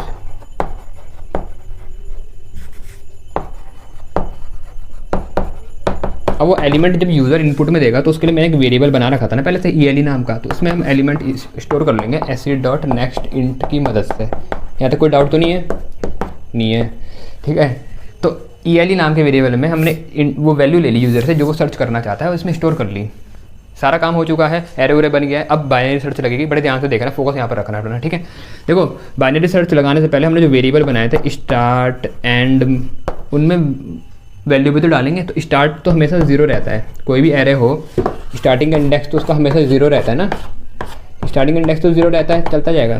तो एंड कैसे निकालें यार? एंड अब देखो एरे का साइज़ मेरे को पता नहीं है, मतलब वो तो इनपुट देगा ना ये यूज़र को पता होगा, वो तो कुछ भी दे सकता है। तो एरे का जब साइज़ नहीं पता आखिरी इंडेक्स कैसे निकालूँ? तो एक चीज़ बड़ी इंपॉर्टेंट है, ध्यान देखना, ध्यान से देख रहे हैं यहाँ पर। देखो एक एरे है फॉर एग्जांपल A, तो अगर मेरे को उसकी लेंथ पता करनी है कि उसमें कितने एलिमेंट हैं, तो हम उसके लिए लिखते हैं a.length। ये वेरिएबल है लेंथ नाम का, ये उस एरे की लेंथ बता देता है, ठीक है। तो अगर उसमें 10 एलिमेंट होंगे तो उसकी या कह लो उसका साइज़ बता देता है। तो जैसे n जो है ना, n में जो भी यूज़र ने वैल्यू दी होगी साइज़, वो a.length अगर मैं लिखूंगा तो मेरे को मिल जाएगी यहाँ पर। ये कहना चाह रहा हूँ मैं। फॉर एग्जाम्पल n में अगर यूज़र ने 10 दिया था ना उस समय साइज़, तो यहाँ a.length से मेरे को उसकी लेंथ मिल जाएगी, और लेंथ उसका साइज़ ही तो होता है 10। देखो जैसे n की वैल्यू 10 है तो मतलब 0 से लेकर के 9 तक इसमें टोटल ब्लॉक होंगे, इंडेक्स होंगे टोटल, मतलब 0 से 9 तक इसमें अलग अलग ब्लॉक होंगे, अलग अलग इंडेक्स होंगे। तो कुल मिला के 0 से 9 तक अगर काउंट करो तो 10 होता है। तो अगर n 10 था तो इस तरीके से मेरा एरे बना होगा, 0 1 2 3 4 5 6 7 8 9 तक उसको इंडेक्स मिले होंगे। तो यार अब आखिरी इंडेक्स यहाँ पर 9 दिख रहा है मेरे को, तो a.length ना इसकी लेंथ बताता है, मतलब साइज़। तो a.length इसका साइज़ बताएगा कि इसमें कितना इसका साइज़ है। तो काउंट करो 0 1 2 3 4 5 6 7 8 9, टोटल 10 होता है, क्योंकि 1 से 9 तक 9 और एक 0 भी है, तो 10 हो गया। तो साइज़ होगा 10, आखिरी इंडेक्स है उससे एक कम, तो इसलिए हम लिखते हैं a.length -1। तो एंड इस तरीके से हमारा किसी भी एरे का हमें आखिरी इंडेक्स दे देता है, ठीक है। तो स्टार्ट हमें मिल गया, एंड हमें मिल गया। अब मिड निकालना है, तो मिड हम लूप के अंदर निकालते हैं, याद रखना बात, ठीक है, क्योंकि मिड चेंज होता रहता है हमारा, तो वो लूप के अंदर निकलेगा। तो मैं इतना पोर्शन रब कर रहा हूँ, अब सीधा लूप वाला पोर्शन एक बारी में पूरा देखेंगे, ठीक है। तो अब लगाएंगे हम बाइनरी सर्च। देखो तो बाइनरी सर्च में जो वाइल लूप लिखते हैं, वाइल उसमें कंडीशन होती है स्टार्ट, जब तक स्टार्टिंग का index less than equal to end नहीं हो जाता, मतलब जब तक ये दोनों सेम ही नहीं हो जाएंगे तब तक ये चलती रहेगी हमारी वाइल लूप, ठीक है। तो ये हो गया। तो वाइल लूप पे सबसे पहला काम है अपने दिमाग में बिठा लेना, सबसे पहला काम होता है हमारा मिड कैलकुलेट करना, ठीक है। तो सबसे पहले मिड निकालेंगे, तो मिड कैसे निकालेंगे? Mid equal to start, mid मतलब बीच की वैल्यू, तो स्टार्ट और एंड को जोड़ो और 2 से डिवाइड कर दो, निकल गई बीच की वैल्यू, ये निकला मिड। मिड निकालने के बाद हम सबसे पहले चेक करते हैं इफ़ अगर ये जो हमारा एलिमेंट यूज़र ने दिया था उस समय ELE नाम का, अगर ये एलिमेंट हमारा जो ये एरे था मेरा A नाम का एरे था ना ये, तो इस अगर एरे के मिड वाली पोजीशन के जो एलिमेंट है उसके बराबर है, ठीक है। ए मिड का मतलब ये होता है, मिड तो इंडेक्स है, जैसे इंडेक्स होते हैं ना मेरे 0 1 2 3 ऐसे चलते जाएगा, इंडेक्स 4 ऐसा आ गया। तो मिड हमारा इंडेक्स बताता है, इनमें से कोई बीच वाला इंडेक्स होगा, तो जैसे इसका बीच वाला या तो 2 निकलेगा, ठीक है। स्टार्ट एंड को जोड़ो, 0 + 4 कितना हुआ 4, 4/2 2, तो इसकी मिड में वैल्यू आई 2। तो याद रखना मिड वैल्यू नहीं बताता, मिड इंडेक्स बताता है, तो मिड में है इंडेक्स। तो मेरे को उस इंडेक्स की वैल्यू चाहिए। तो मैंने हर बार आपको बताया ना, जिस भी एरे की इंडेक्स की वैल्यू चाहिए होती है तो ए लिखो, मतलब एरे का नाम लिखो, उसके अंदर उसकी इंडेक्स की जो इंडेक्स है वो लिखो। तो एरे का नाम ए है, उसका जो इंडेक्स है वो मिड है, तो ए के अंदर स्क्वायर ब्रैकेट के अंदर अगर मिड लिखा है तो इस मिड इंडेक्स की वैल्यू मेरे को मिल जाएगी। तो मतलब जो मेरा एलिमेंट है वो उस मिड वाली वैल्यू से कंपेयर होगा कि अगर क्या वो उसके बराबर है। अगर ऐसा हो जाता है ना तो बात वहीं ख़त्म। तो इंडेक्स नाम का जो हमने वेरिएबल बनाया था ना, उसमें इस इंडेक्स को स्टोर कर लेंगे, मिड को स्टोर कर लेंगे कि इस मिड पे हमें मिल गया है, ठीक है। तो आखिर में प्रिंट करवाएंगे ना उसे, और उसके बाद हम ब्रेक करवा देंगे अपने लूप को, क्योंकि ब्रेक इसलिए करवाते हैं क्योंकि अब आगे हमें चलाने की ज़रूरत नहीं, एलिमेंट मिल चुका है, तो ब्रेक करवाना मत भूलना, ठीक है। अब अगर ऐसा नहीं होगा तो दो चीज़ें हो सकती हैं, या तो एलिमेंट मिड वाले से छोटा होगा या उससे बड़ा होगा, ठीक है। तो अगर एलिमेंट मिड वाले से छोटा होता है तो एक इफ़ बनाई मैंने कंडीशन, ठीक है। इफ़ अगर एल्स इफ़, ठीक है, एल्स इफ़ तो ये है एल्स इफ़, अगर ये नहीं चली तो ये चलेगी। एल्स इफ़ एलिमेंट जो है वो लेस देन है इस मिड पोजीशन वाली वैल्यू से। तो देखो जैसे ये एरे है मेरा, तो अगर मिड में फॉर एग्जांपल 0 1 2 3 4 5 मिड में ये वाला मिड था मेरा, और अगर मेरा एलिमेंट इस मिड की पोजीशन में जो वैल्यू है उससे छोटा है तो आगे मेरे को चेक करने की ज़रूरत नहीं है, असेंडिंग ऑर्डर में है क्योंकि, तो जब यहाँ वाले से ही छोटा है तो आगे वालों से छोटा होगा, तो काम का एरे मेरा सिर्फ इतना रह जाता है। तो इसमें काम की बात जो हमारी वो है, याद रखना स्टार्टिंग का इंडेक्स तो वही रहता है, तो एल्स इफ में स्टार्टिंग का इंडेक्स तो वही रहेगा, क्या 0, सिर्फ चेंज आता है एंड वाले इंडेक्स में, तो एंड वाले इंडेक्स मिड से एक कम हो जाता है, तो इसलिए हम इसके अंदर लिखते हैं एंड इक्वल टू मिड से एक कम मतलब मिड -1, ठीक है। किसी भी एल्स इफ फॉर के अंदर अगर एक ही स्टेटमेंट लिखते हैं तो करली ब्रैकेट नहीं लगाना पड़ता, ज़रूरत नहीं है, लगा सकते हो, नहीं भी लगा सकते हो, तो इसलिए मैं नहीं लगा रहा यहाँ पर एक से ज़्यादा 2 लिखे थे इसलिए मैंने यहाँ करली ब्रैकेट लगाया, ठीक है, क्योंकि मेरे पे जगह नहीं है ज़्यादा, तो इसलिए मैं नहीं लगा रहा और एरर भी नहीं आएगा इससे, ठीक है। तो इसलिए हम एंड को मिड -1 करते हैं, ये इंपॉर्टेंट है, याद रखना। लेस देन हो जाएगा तो एंड आखिरी वाला मिड से एक कम हो जाएगा, ठीक है। और ये ना हुआ तो एक ही चीज़ हो सकती है, फिर एलिमेंट उससे बड़ा होगा, तो एलिमेंट बड़ा होगा अगर तो एल्स चलेगा, फिर एल्स, तो अगर एलिमेंट बड़ा होगा इस वाले से तो फिर पीछे हमें देखने की ज़रूरत नहीं, तब आगे देखेंगे, तो आगे देखेंगे तो तब ध्यान रखना एंड वाला इंडेक्स जो स्टार्टिंग में था वही रहता है, एंड वाले में कोई चेंज नहीं है ना, तो एंड वाले को तो हम चेंज करते भी नहीं, फिर सिर्फ स्टार्टिंग में चेंज आता है, तो स्टार्टिंग वाले मिड से एक ज़्यादा हो जाएगा, तो स्टार्ट वाले को हम लिख देंगे मिड +1, ठीक है। तो स्टार्ट वाले को लिख देंगे हम मिड +1, समझ में आ रही ना बात। तो ये हमारी हुई बाइनरी सर्च का मेन जो लॉजिक है वो यहाँ पर है, ठीक। तो ये यहाँ पर हमारा वाइल लूप क्लोज हो चुका है, तो ये पूरा हमारा कोड इसके अंदर है जो बाइनरी सर्च का है। अब ये चलने के बाद अगर एलिमेंट हमारा होगा प्रेजेंट तो इंडेक्स में उसका इंडेक्स आ जाएगा, ठीक है। बाइनरी सर्च में क्या होता है, एरे 2 पार्ट में स्प्लिट होता है, चेक होता है लेफ्ट वाले में कि राइट वाले में, जिसमें हमें लगेगा कि वैल्यू उससे बड़ी है तो उस वाले में जाएगा, फिर से उसमें स्प्लिट करेगा, ऐसे ही बाइनरी सर्च लगती जाती है। आखिरी में होता है ऐसा है, हमारे पास एक ही एलिमेंट बच जाता है, तो जब एक एलिमेंट बच जाता है तो मतलब स्टार्ट और एंड इक्वल हो जाएंगे, तो मतलब लूप हमारा आखिरी बार चल रहा होगा, आखिरी बार चलेगा तो तब चेक करता है कि क्या ये एलिमेंट मिड के बराबर है, तो एलिमेंट अगर मिड के बराबर हो गया तो वहीं पर बात खत्म, हमारे इंडेक्स में स्टोर हो जाएगी वैल्यू और एग्जिट हो जाएगा हमारा लूप, ठीक है। अगर ऐसा नहीं होगा तो उसके बाद हमारा लूप तो चलेगा है नहीं, तो इंडेक्स की वैल्यू में मतलब कोई चेंज नहीं आया, इंडेक्स की वैल्यू में कोई चेंज नहीं आया तो मतलब स्टार्टिंग वाली है -1 और -1 है स्टार्टिंग वाली, तो मतलब हमें एलिमेंट नहीं मिला, ठीक है। तो बस वही प्रिंट करवाना है, वो कैसे करेंगे वो देख लेते हैं। तो यहाँ पर हम लिख देंगे इफ़ अगर इंडेक्स की वैल्यू ग्रेटर देन और इक्वल टू 0 हो गई, 0 से बढ़िया उसके बराबर होगी, तभी होगा जब हमें एलिमेंट मिलेगा। तो हमें क्या करना है, प्रिंट करवाना है system.out.println एलिमेंट, जो भी एलिमेंट है कौन सा है वो एलिमेंट ELE में स्टोर, तो एलिमेंट प्लस मैं मतलब ऐसा लिखना चाहता हूँ, फॉर एग्जाम्पल मैंने 5 दिया तो मैं लिखना चाहता हूँ एलिमेंट 5 फाउंड एट इंडेक्स, जिस इंडेक्स में वो मेरे को मिला, तो कैसे लिखूंगा, तो लिखा एलिमेंट डबल इन्वर्टेड कॉमा के अंदर, तो ये तो ऐसे ही प्रिंट हो जाएगा, प्लस करके जो मेरे को एलिमेंट वाला वेरिएबल है अगर मैं उसकी वैल्यू प्रिंट करवाना चाहता हूँ तो इसलिए मैंने यहाँ प्लस लिखा, तो मैं ऐसे लिखूँगा +ELE, तो लिखाएगा एलिमेंट, अगर ये एलिमेंट था फॉर एग्जाम्पल 5 तो लिखाएगा एलिमेंट 5, फिर इसके बाद लिखना है मेरे को फाउंड एट, तो लिखा फिर से फाउंड डबल इन्वर्टेड कॉमा के अंदर फाउंड एट इंडेक्स, कौन सा इंडेक्स, वो इंडेक्स नाम के वेरिएबल में स्टोर है, तो फिर से लिख दिया मैंने प्लस करके इंडेक्स, ठीक है। देखो फिर से देख लो, एलिमेंट डबल इन्वर्टेड कॉमा के अंदर लिखा है तो ये लिखा आएगा ऐसा कैसे ही, फिर उसके बाद लिखा है प्लस करके, तो प्लस करके होता क्या है, जो भी ये वेरिएबल है उसकी वैल्यू प्रिंट करता है, तो एलिमेंट ELE में जो भी होगा फॉर एग्जाम्पल 5 है तो लिखाएगा एलिमेंट 5 फिर प्लस करके मैं इस स्ट्रिंग को उसमें जोड़ रहा हूँ तो दिखाएगा एलिमेंट 5 फाउंड एट इंडेक्स, फिर से इंडेक्स वाले की वो वैल्यू बता देगा। प्लस करके इंडेक्स वेरिएबल लिखा है ना, तो इंडेक्स में जो भी इंडेक्स होगा वो प्रिंट हो जाएगा। और अगर मेरे को एलिमेंट नहीं मिला तो तब क्या करूँगा, तो उसके लिए एल्स है, else system dot out dot println no such element, ठीक है, नो सच एलिमेंट। बस हो गया हमारा। तो ये था हमारा क्वेश्चन बाइनरी सर्च पर, ठीक है। तो समझ के करना क्वेश्चन को और प्रैक्टिस करना क्वेश्चन की। इस क्वेश्चन में हम यूजर से एलिमेंट डिसेंडिंग ऑर्डर में लेंगे और फिर उसमें हम देखते हैं बाइनरी सर्च कैसे लगाएंगे। तो मैंने यहाँ पर स्कैनर को इंपोर्ट कर रखा है, टेस्ट नाम की क्लास बनी है, मेन मेथड के अंदर स्कैनर का इसी नाम का ऑब्जेक्ट है।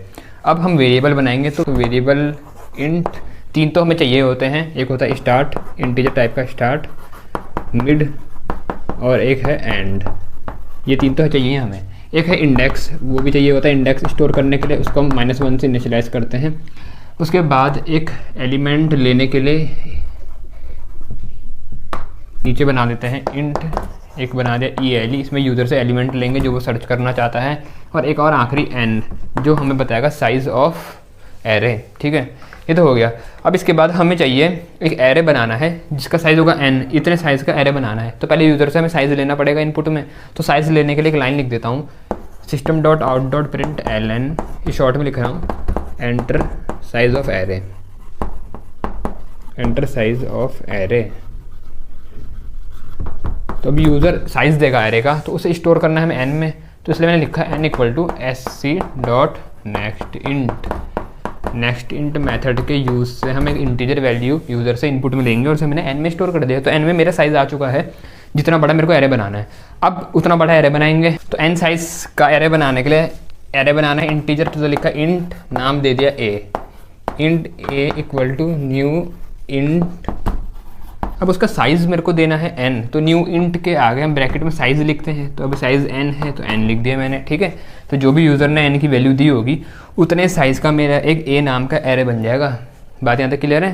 तो n की वैल्यू अगर 5 होगी तो 5 साइज़ का मतलब 5 उसको ब्लॉक मिल गए होंगे, ठीक है, मेमोरी में। और अगर ऐसी n की वैल्यू 10 होगी तो 10 ब्लॉक मिल जाएंगे मेमोरी में, ऑटोमेटिकली हमारा एरे उतना बड़ा बन जाएगा, ठीक है। इंडेक्स 0 से स्टार्ट होगा और चलता जाएगा 1 2 इस तरीके से आगे। अब जो हमने एरे बनाया है उसमें हमें एलिमेंट इनपुट करवाने हैं, ठीक है। एरे बन गया है n साइज़ का, n साइज़ जितना भी होगा 0 से स्टार्ट हुआ होगा। अब n की वैल्यू जो भी होगी, हमें पता है आखिरी इंडेक्स उस साइज़ से एक नंबर कम होता है, तो आखिरी इंडेक्स होगा n-1। इतना बड़ा मेरा एरे बन गया, a नाम का एरे बन गया। बाय डिफ़ॉल्ट इसको जो इंटीजर की डिफ़ॉल्ट वैल्यू होती है इसको 0 मिल गई होंगी, लेकिन हमें तो वैल्यू यूज़र से लेनी है, तो फॉर लूप लगाना पड़ेगा। तो पहले लिख देता हूँ एक line, system dot out dot println enter element in descending order, ठीक है। इस बार डिसेंडिंग ऑर्डर में लेंगे, तब देखते हैं कि क्या होगा, कैसे बाइनरी सर्च लगेगी। तो enter element in descending order, element डालने तो फॉर लूप लगाना पड़ता है, एक बारी में तो डलता नहीं, फॉर लूप लगाना पड़ता है। इंट स्टार्टिंग कहाँ से करना है भैया, स्टार्टिंग पहले इंडेक्स से होती है जो हमेशा होता है 0, ठीक है। i लेस देन आखिरी इंडेक्स तक चलेगा, तो आखिरी इंडेक्स n-1 मतलब n से छोटा है एक नंबर, तो i लेस देन n लिखा, ठीक है। या आप i less than equal to n-1 भी लिख सकते हैं, एक ही बात है। और यहाँ पे करा i++, यहाँ तक कोई प्रॉब्लम नहीं, ठीक है। तो ये तो हो गया। अब इसके बाद जब लूप तो चल जाएगा, मतलब बारी बारी लूप इसमें आएगा, जितने हमारे इंडेक्स है उतनी बार लूप चल रहा है, तो उतनी बार चलेगा। तो हमें क्या करना है, उन इंडेक्स में वैल्यू डालनी है। तो हमें पता है इंडेक्स की जो वैल्यू होती है वो एरे के नाम और स्क्वायर ब्रैकेट में इंडेक्स के नंबर से रिप्रेजेंट होती है, कि 0 इंडेक्स की जो वैल्यू होगी वो A0 से रिप्रेजेंट करेंगे, ऐसी 1 वाले की A1 से। तो मेरे को मतलब इनमें वैल्यू डालनी है, तो मतलब मेरे को A0 में पहली बारी में A0 में वैल्यू डालनी है, अगली बार A1 में। तो इसको करने के लिए हम लिखते हैं AI, जर्नल फॉर्म में लिख दिया हमने आई की वैल्यू एक बार 0 होगी जब लूप चलेगा, अगली बार 1 होगी, ऐसे चलता जाएगा। जितनी इसमें वैल्यू है हर एक में हम आते जाएंगे, और हर एक में आते जाएंगे, और साथ साथ क्या करना है, वैल्यू डालनी है यूज़र से लेकर के। तो यूज़र से लेने के लिए एक मेथड है हमारा नेक्स्ट इंट, इंटीजर वैल्यू लेने के लिए, तो वो हम यूज़ करेंगे। तो हमने लिखा sc डॉट नेक्स्ट इंट, तो AI equal to sc dot next int, integer value लेगा और बारी बारी हर एक इंडेक्स में हम डाल देंगे, ठीक है। और ये हमें डिसेंडिंग ऑर्डर में देनी है, यूज़र इसमें डिसेंडिंग ऑर्डर में देगा। तो जब ये लूप हमारा पूरा चल गया तो मेरे एरे जो होगा ये पूरा एलिमेंट से भर चुका होगा। फॉर एग्जांपल यहाँ पर 5 दे दिया, 4 3 2 1, ठीक है। तो इस तरीके से इस लूप के बाद मेरा एरे भर चुका है डिसेंडिंग ऑर्डर में। अब उसके बाद मेरे को उसमें एलिमेंट सर्च करना है, तो एलिमेंट जो सर्च करना है वो मुझे यूज़र से लेना भी तो पड़ेगा। तो यूज़र से लेंगे वो एलिमेंट, तो एक लाइन लिख देंगे, enter the element which you want to search. तो यहाँ लिख दी हमने line, system dot out dot println enter the element which you want to search.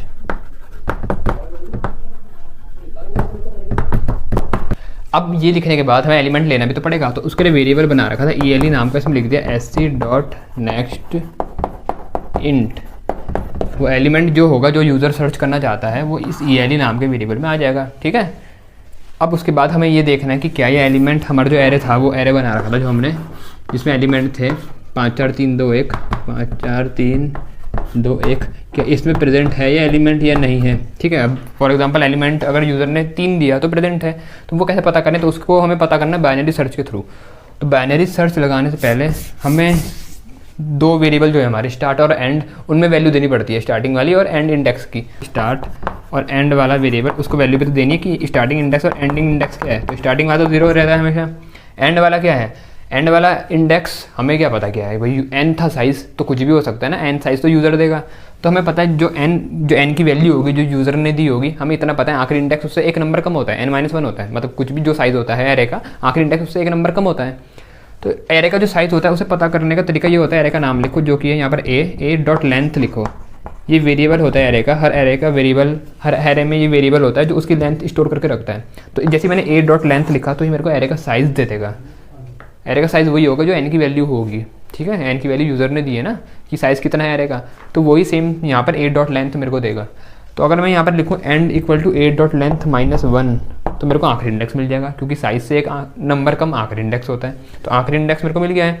जैसे फॉर एग्जांपल मैंने यहाँ पर ये है मेरा एरे, यूज़र ने एन की वैल्यू दी थी 5, ठीक, 5 दी तो 1 2 3 4 5 ब्लॉक बन गए मेमोरी में, लेकिन इंडेक्स 0 1 2 3 4 है, तो हमें दिख रहा है आखिरी इंडेक्स इस एन से 1 नंबर कम है, 4 है ना। तो जो एन की वैल्यू जैसे उसने 5 दी, तो ये पता करने के लिए हम लिखते हैं a.length, एरे का नाम .length, तो एरे का नाम .length लिखा तो ये भी हमें यही वैल्यू देगा, कौन सी वैल्यू, जो उसका साइज़ है, ठीक है। और उससे 1 नंबर कम आखिरी इंडेक्स होता है, तो हमने इसलिए वहाँ लिखा -1। यहाँ तक बात समझ में आ रही। अब आपके मन में क्वेश्चन आ सकता है कि यहाँ पर भैया आपने a.length -1 क्यों लिखा। आप यहाँ पर इसकी जगह, जब आपको पता है कि साइज़ n है और a.length n ही होता है, तो n-1 भी तो लिख सकते हो भाई। n साइज़ है, जैसे 5 है तो आखिरी इंडेक्स उससे 1 नंबर कम होता है, तो n-1 लिख दो सीधा। हाँ ऐसा कर सकते हैं, लेकिन ये सही तरीका नहीं है, क्योंकि एरे का जो लेंथ नाम का वेरिएबल है वो इसी काम के लिए तो बना है, तो यहाँ पर हम उसका यूज़ करेंगे तो ज़्यादा बेटर है। मतलब क्यों कोई ऐसे काम करना कि मार्क्स कटने के चांस हो जाएँ, ठीक है, तो पूरा सेफ रह के चलो, तो इसलिए यहाँ पर वो लिखना, ठीक है। करने को ऐसे भी कर सकते हो। एक और चीज़ है, उसका फ़ायदा ये होता है, जैसे कोई एग्जाम्पल मेरे पास बहुत बड़ा एरे आपको पहले से दे रखा है, जैसे यहाँ पर देखो, जैसे कभी कोई एक एरे है, फॉर एग्जाम्पल b नाम का एक एरे है, एक कोई एरे बनाया जैसे int b फॉर एग्जांपल, अभी समझने के लिए बता रहा हूँ, ठीक है, इक्वल टू, और ऐसे हमने स्टार्टिंग में वैल्यू एरे को कुछ एलिमेंट दे दिए, जैसे 4 5 6 7 11 15 18 21, ऐसे बहुत सारे एलिमेंट दिए हैं। तो अब आप इन एलिमेंटों का कैसे निकालोगे कि ये इसका साइज़ कितना है एरे का। यहाँ पर तो n दे रहे थे हम, तो हमें पता चल जा रहा था। कोई छोटा एरे होगा, आप काउंट करके पता कर लोगे कि आखिरी इंडेक्स क्या है।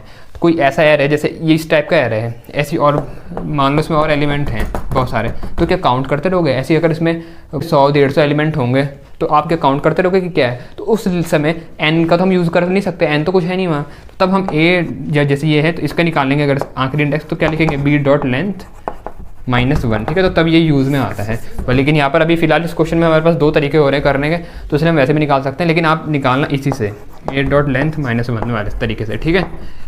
तो ये करके मेरे को इसका आखिरी इंडेक्स मिल जाएगा अपने एरे का, ठीक। अब मेरे को आखिरी इंडेक्स मिल चुका है, मेरे को स्टार्टिंग का इंडेक्स मिल चुका है, मिड निकालना है। मिड हमारा याद रखना हमेशा लूप के अंदर हम निकालते हैं, ठीक है ना, क्योंकि मिड चेंज होता रहता है, हमारा मिड वैल्यू चेंज होती रहती है बाइनरी सर्च में।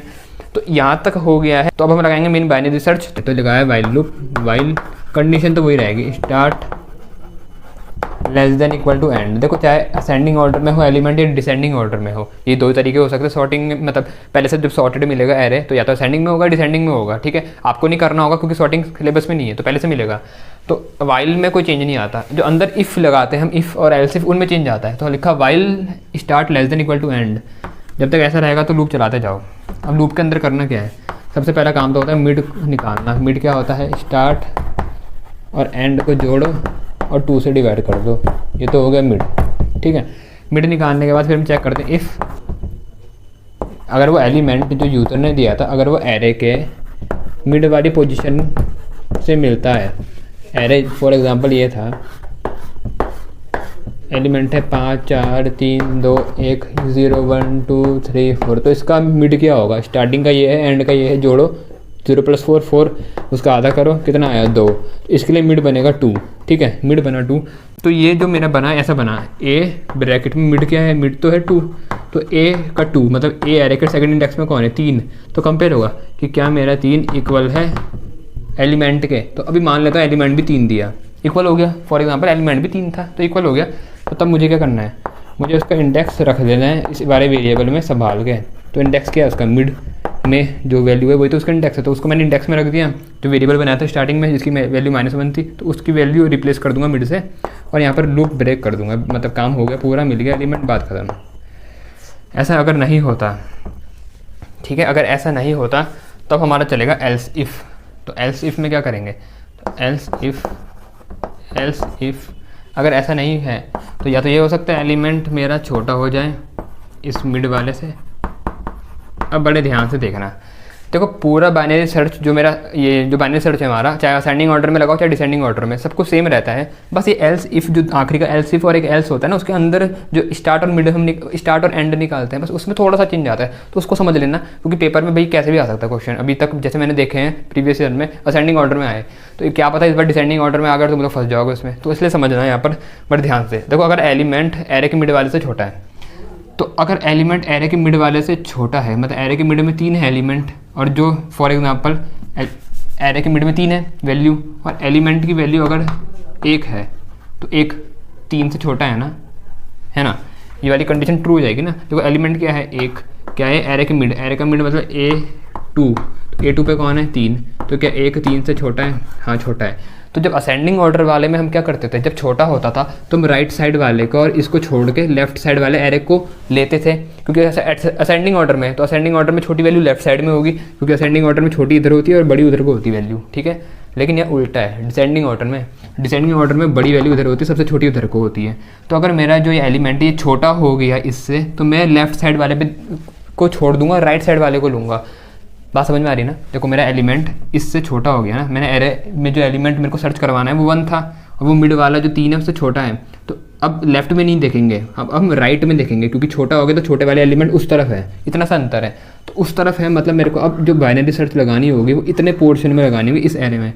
तो इस एरे में लगाऊंगा तो पता कैसे करेंगे कि ये एरे कितना है। तो देखो इसका एंडिंग का इंडेक्स तो सेम है, तो उसमें कोई चेंज नहीं आएगा, स्टार्टिंग का इंडेक्स मिड से 1 ज़्यादा हो जाएगा। तो सिर्फ हम यहाँ पर ये लिख देंगे, स्टार्ट हो जाएगा मिड से 1 ज़्यादा, मतलब मिड +1। बात समझ में आ रही है ना। असेंडिंग ऑर्डर वाले में हमने यहाँ पर स्टार्ट को चेंज नहीं करा था, यहाँ पर एंड को करा था हमने मिड -1। यहाँ पर स्टार्ट को कर रहे हैं हम चेंज, क्योंकि ये डिसेंडिंग ऑर्डर वाले सॉर्टेड एक एरे में लग रही है। अंतर समझ में आ रहा है। अगर डाउट होगा तो कमेंट में पूछ लेना, ठीक है। आखिरी अगर ये नहीं चला, एलिमेंट छोटा नहीं हुआ तो बड़ा होगा, तो एल्स लिखा हमने, ठीक है। उसमें कोई कंडीशन बताने की ज़रूरत नहीं है, सीधा एल्स लिखा। एल्स अगर एलिमेंट बड़ा है, फॉर एग्जाम्पल मेरे को सर्च करना था 4, चेक होगा कि क्या 4 छोटा है इससे, तो 4 छोटा तो नहीं होता, तो ये कंडीशन नहीं चलेगी। फिर अगली वाली चेक होगी एल, तो अगला वाला चलेगा एल्स वाला, क्योंकि भाई अगर छोटा नहीं है और ऊपर देखा था बराबर भी नहीं था, तो सीधी सी बात है ये 4 क्या होगा, बड़ा होगा। तो 4 3 से बड़ा होता है, ठीक है। तो अगर ऐसा है 4 मेरा 3 से बड़ा है, मिड वाले से बड़ा है, तो बताओ मेरे को कौन से वाले पोर्शन में अपनी बाइनरी सर्च लगानी है, लेफ्ट वाले की राइट वाले एरे में। 3 से बड़ा है 4, तो आगे वाले और इस वाले पे तो मेरे को कोई ध्यान ही नहीं देना, मेरे को पीछे वाले में लगानी है, पीछे वाले में, ठीक है। यही होता है बाइनरी सर्च में, हर बार हम 2 टुकड़ों में तोड़ते हैं और जिसमें हमें लगता है एलिमेंट है उस वाले में बाइनरी सर्च फिर से लगाते हैं। तो पीछे वाले में लगानी है, लेकिन पीछे वाला पता कैसे करूँ। देखो स्टार्टिंग इंडेक्स तो सेम ही है, 0 ही है, एंड वाला इंडेक्स मिड से 1 कम हो गया है, तो पीछे वाले में मिड से 1 कम हो गया है, एंड वाला इंडेक्स, तो एल्स में लिखूंगा एंड इक्वल टू मिड से 1 कम, मतलब मिड -1। समझ में आ रही है ना बात। एंड वाला इंडेक्स चेंज हो गया ना, मिड से 1 कम हो गया, स्टार्टिंग का तो वही है, तो स्टार्टिंग वाले को क्यों चेंज करूँ जब सेम है। तो एंड वाले को लिखा मिड -1। तो इतनी सी चीज़ है बस, अंतर समझ में आ रहा। असेंडिंग ऑर्डर में बस यहाँ पर चेंज आता है। असेंडिंग ऑर्डर में हम क्या करते हैं, असेंडिंग ऑर्डर में हम अगर एलिमेंट छोटा हो जाता है तो हम लेफ्ट साइड वाले पे ध्यान देते हैं। तो असेंडिंग ऑर्डर वाला अगर लगा रहा होता मैं, तो तब मैं स्टार्ट वाले को चेंज नहीं करता, तब मैं एंड वाले को क्या करता, मिड -1। अगर असेंडिंग ऑर्डर वाला होता ना, तो यहाँ पर मैं लिखता एंड इक्वल टू मिड -1, और डिसेंडिंग ऑर्डर वाला है तो लिखा है स्टार्ट इक्वल टू मिड +1। बस इतना सा अंतर है, बाकी सब कुछ सेम है इसमें। और अगर ये नहीं करा तो पूरा गलत है फिर। तो ये 2 लाइन का हेर फेर है, इसको याद कर लेना या समझ लेना, वैसे समझोगे तो ज़्यादा बेटर है, ठीक है। और आखिरी में अगर असेंडिंग ऑर्डर में होता ये वाला, तो असेंडिंग ऑर्डर में अगर एलिमेंट बड़ा होता तो तब हम राइट साइड वाले में देखते हैं। ठीक है, राइट साइड वाले में देखते हैं, तो राइट साइड वाले में अगर देखेंगे तो स्टार्ट वाला मिड से एक बड़ा हो जाता है, एंड वाला तो सेम रहेगा। तो तब मैं यहाँ लिखता स्टार्ट वाला मिड से एक बड़ा, मतलब मिड +1। एंड वाले में कोई चेंज नहीं करता, लेकिन यहाँ पर एंड वाले में करा है क्योंकि डिसेंडिंग ऑर्डर में हमारा एरे सॉर्टेड है। अंतर समझ में आ रहा? तो बस ये 2 लाइन का चेंज है। अगर ये 2 लाइन लिख दी तो मतलब आप बाइनरी सर्च लगा रहे हो असेंडिंग ऑर्डर में सॉर्टेड एरे में। अगर ये 2 लाइन लिखी हैं तो मतलब आप बाइनरी सर्च लगा रहे हो डिसेंडिंग ऑर्डर वाले एक एरे में। ठीक है, असेंडिंग डिसेंडिंग ऑर्डर में हमें सॉर्ट नहीं करना, क्योंकि सॉर्टिंग हमारे कोर्स में नहीं है। तो पहले से आपके पास एरे आएगा, या तो असेंडिंग ऑर्डर में आएगा क्वेश्चन में, या फिर डिसेंडिंग ऑर्डर में आएगा। ठीक है, तो ये हमारा हो गया है बाइनरी सर्च का जो कोड है वो यहाँ पर खत्म हो गया, वैल्यू यहाँ पर एंड हो गया। अब इसके बाद मुझे क्या करना है? अब इसके बाद मुझे बस प्रिंट करवाना है। तो इफ़ अगर इंडेक्स ग्रेटर देन और इक्वल टू 0 है, मतलब एलिमेंट मिलेगा तब ये ग्रेटर देन और इक्वल टू 0 होगा, क्योंकि स्टार्टिंग में तो हमने -1 ले रखा है। तो मुझे क्या करना है? system.out.println element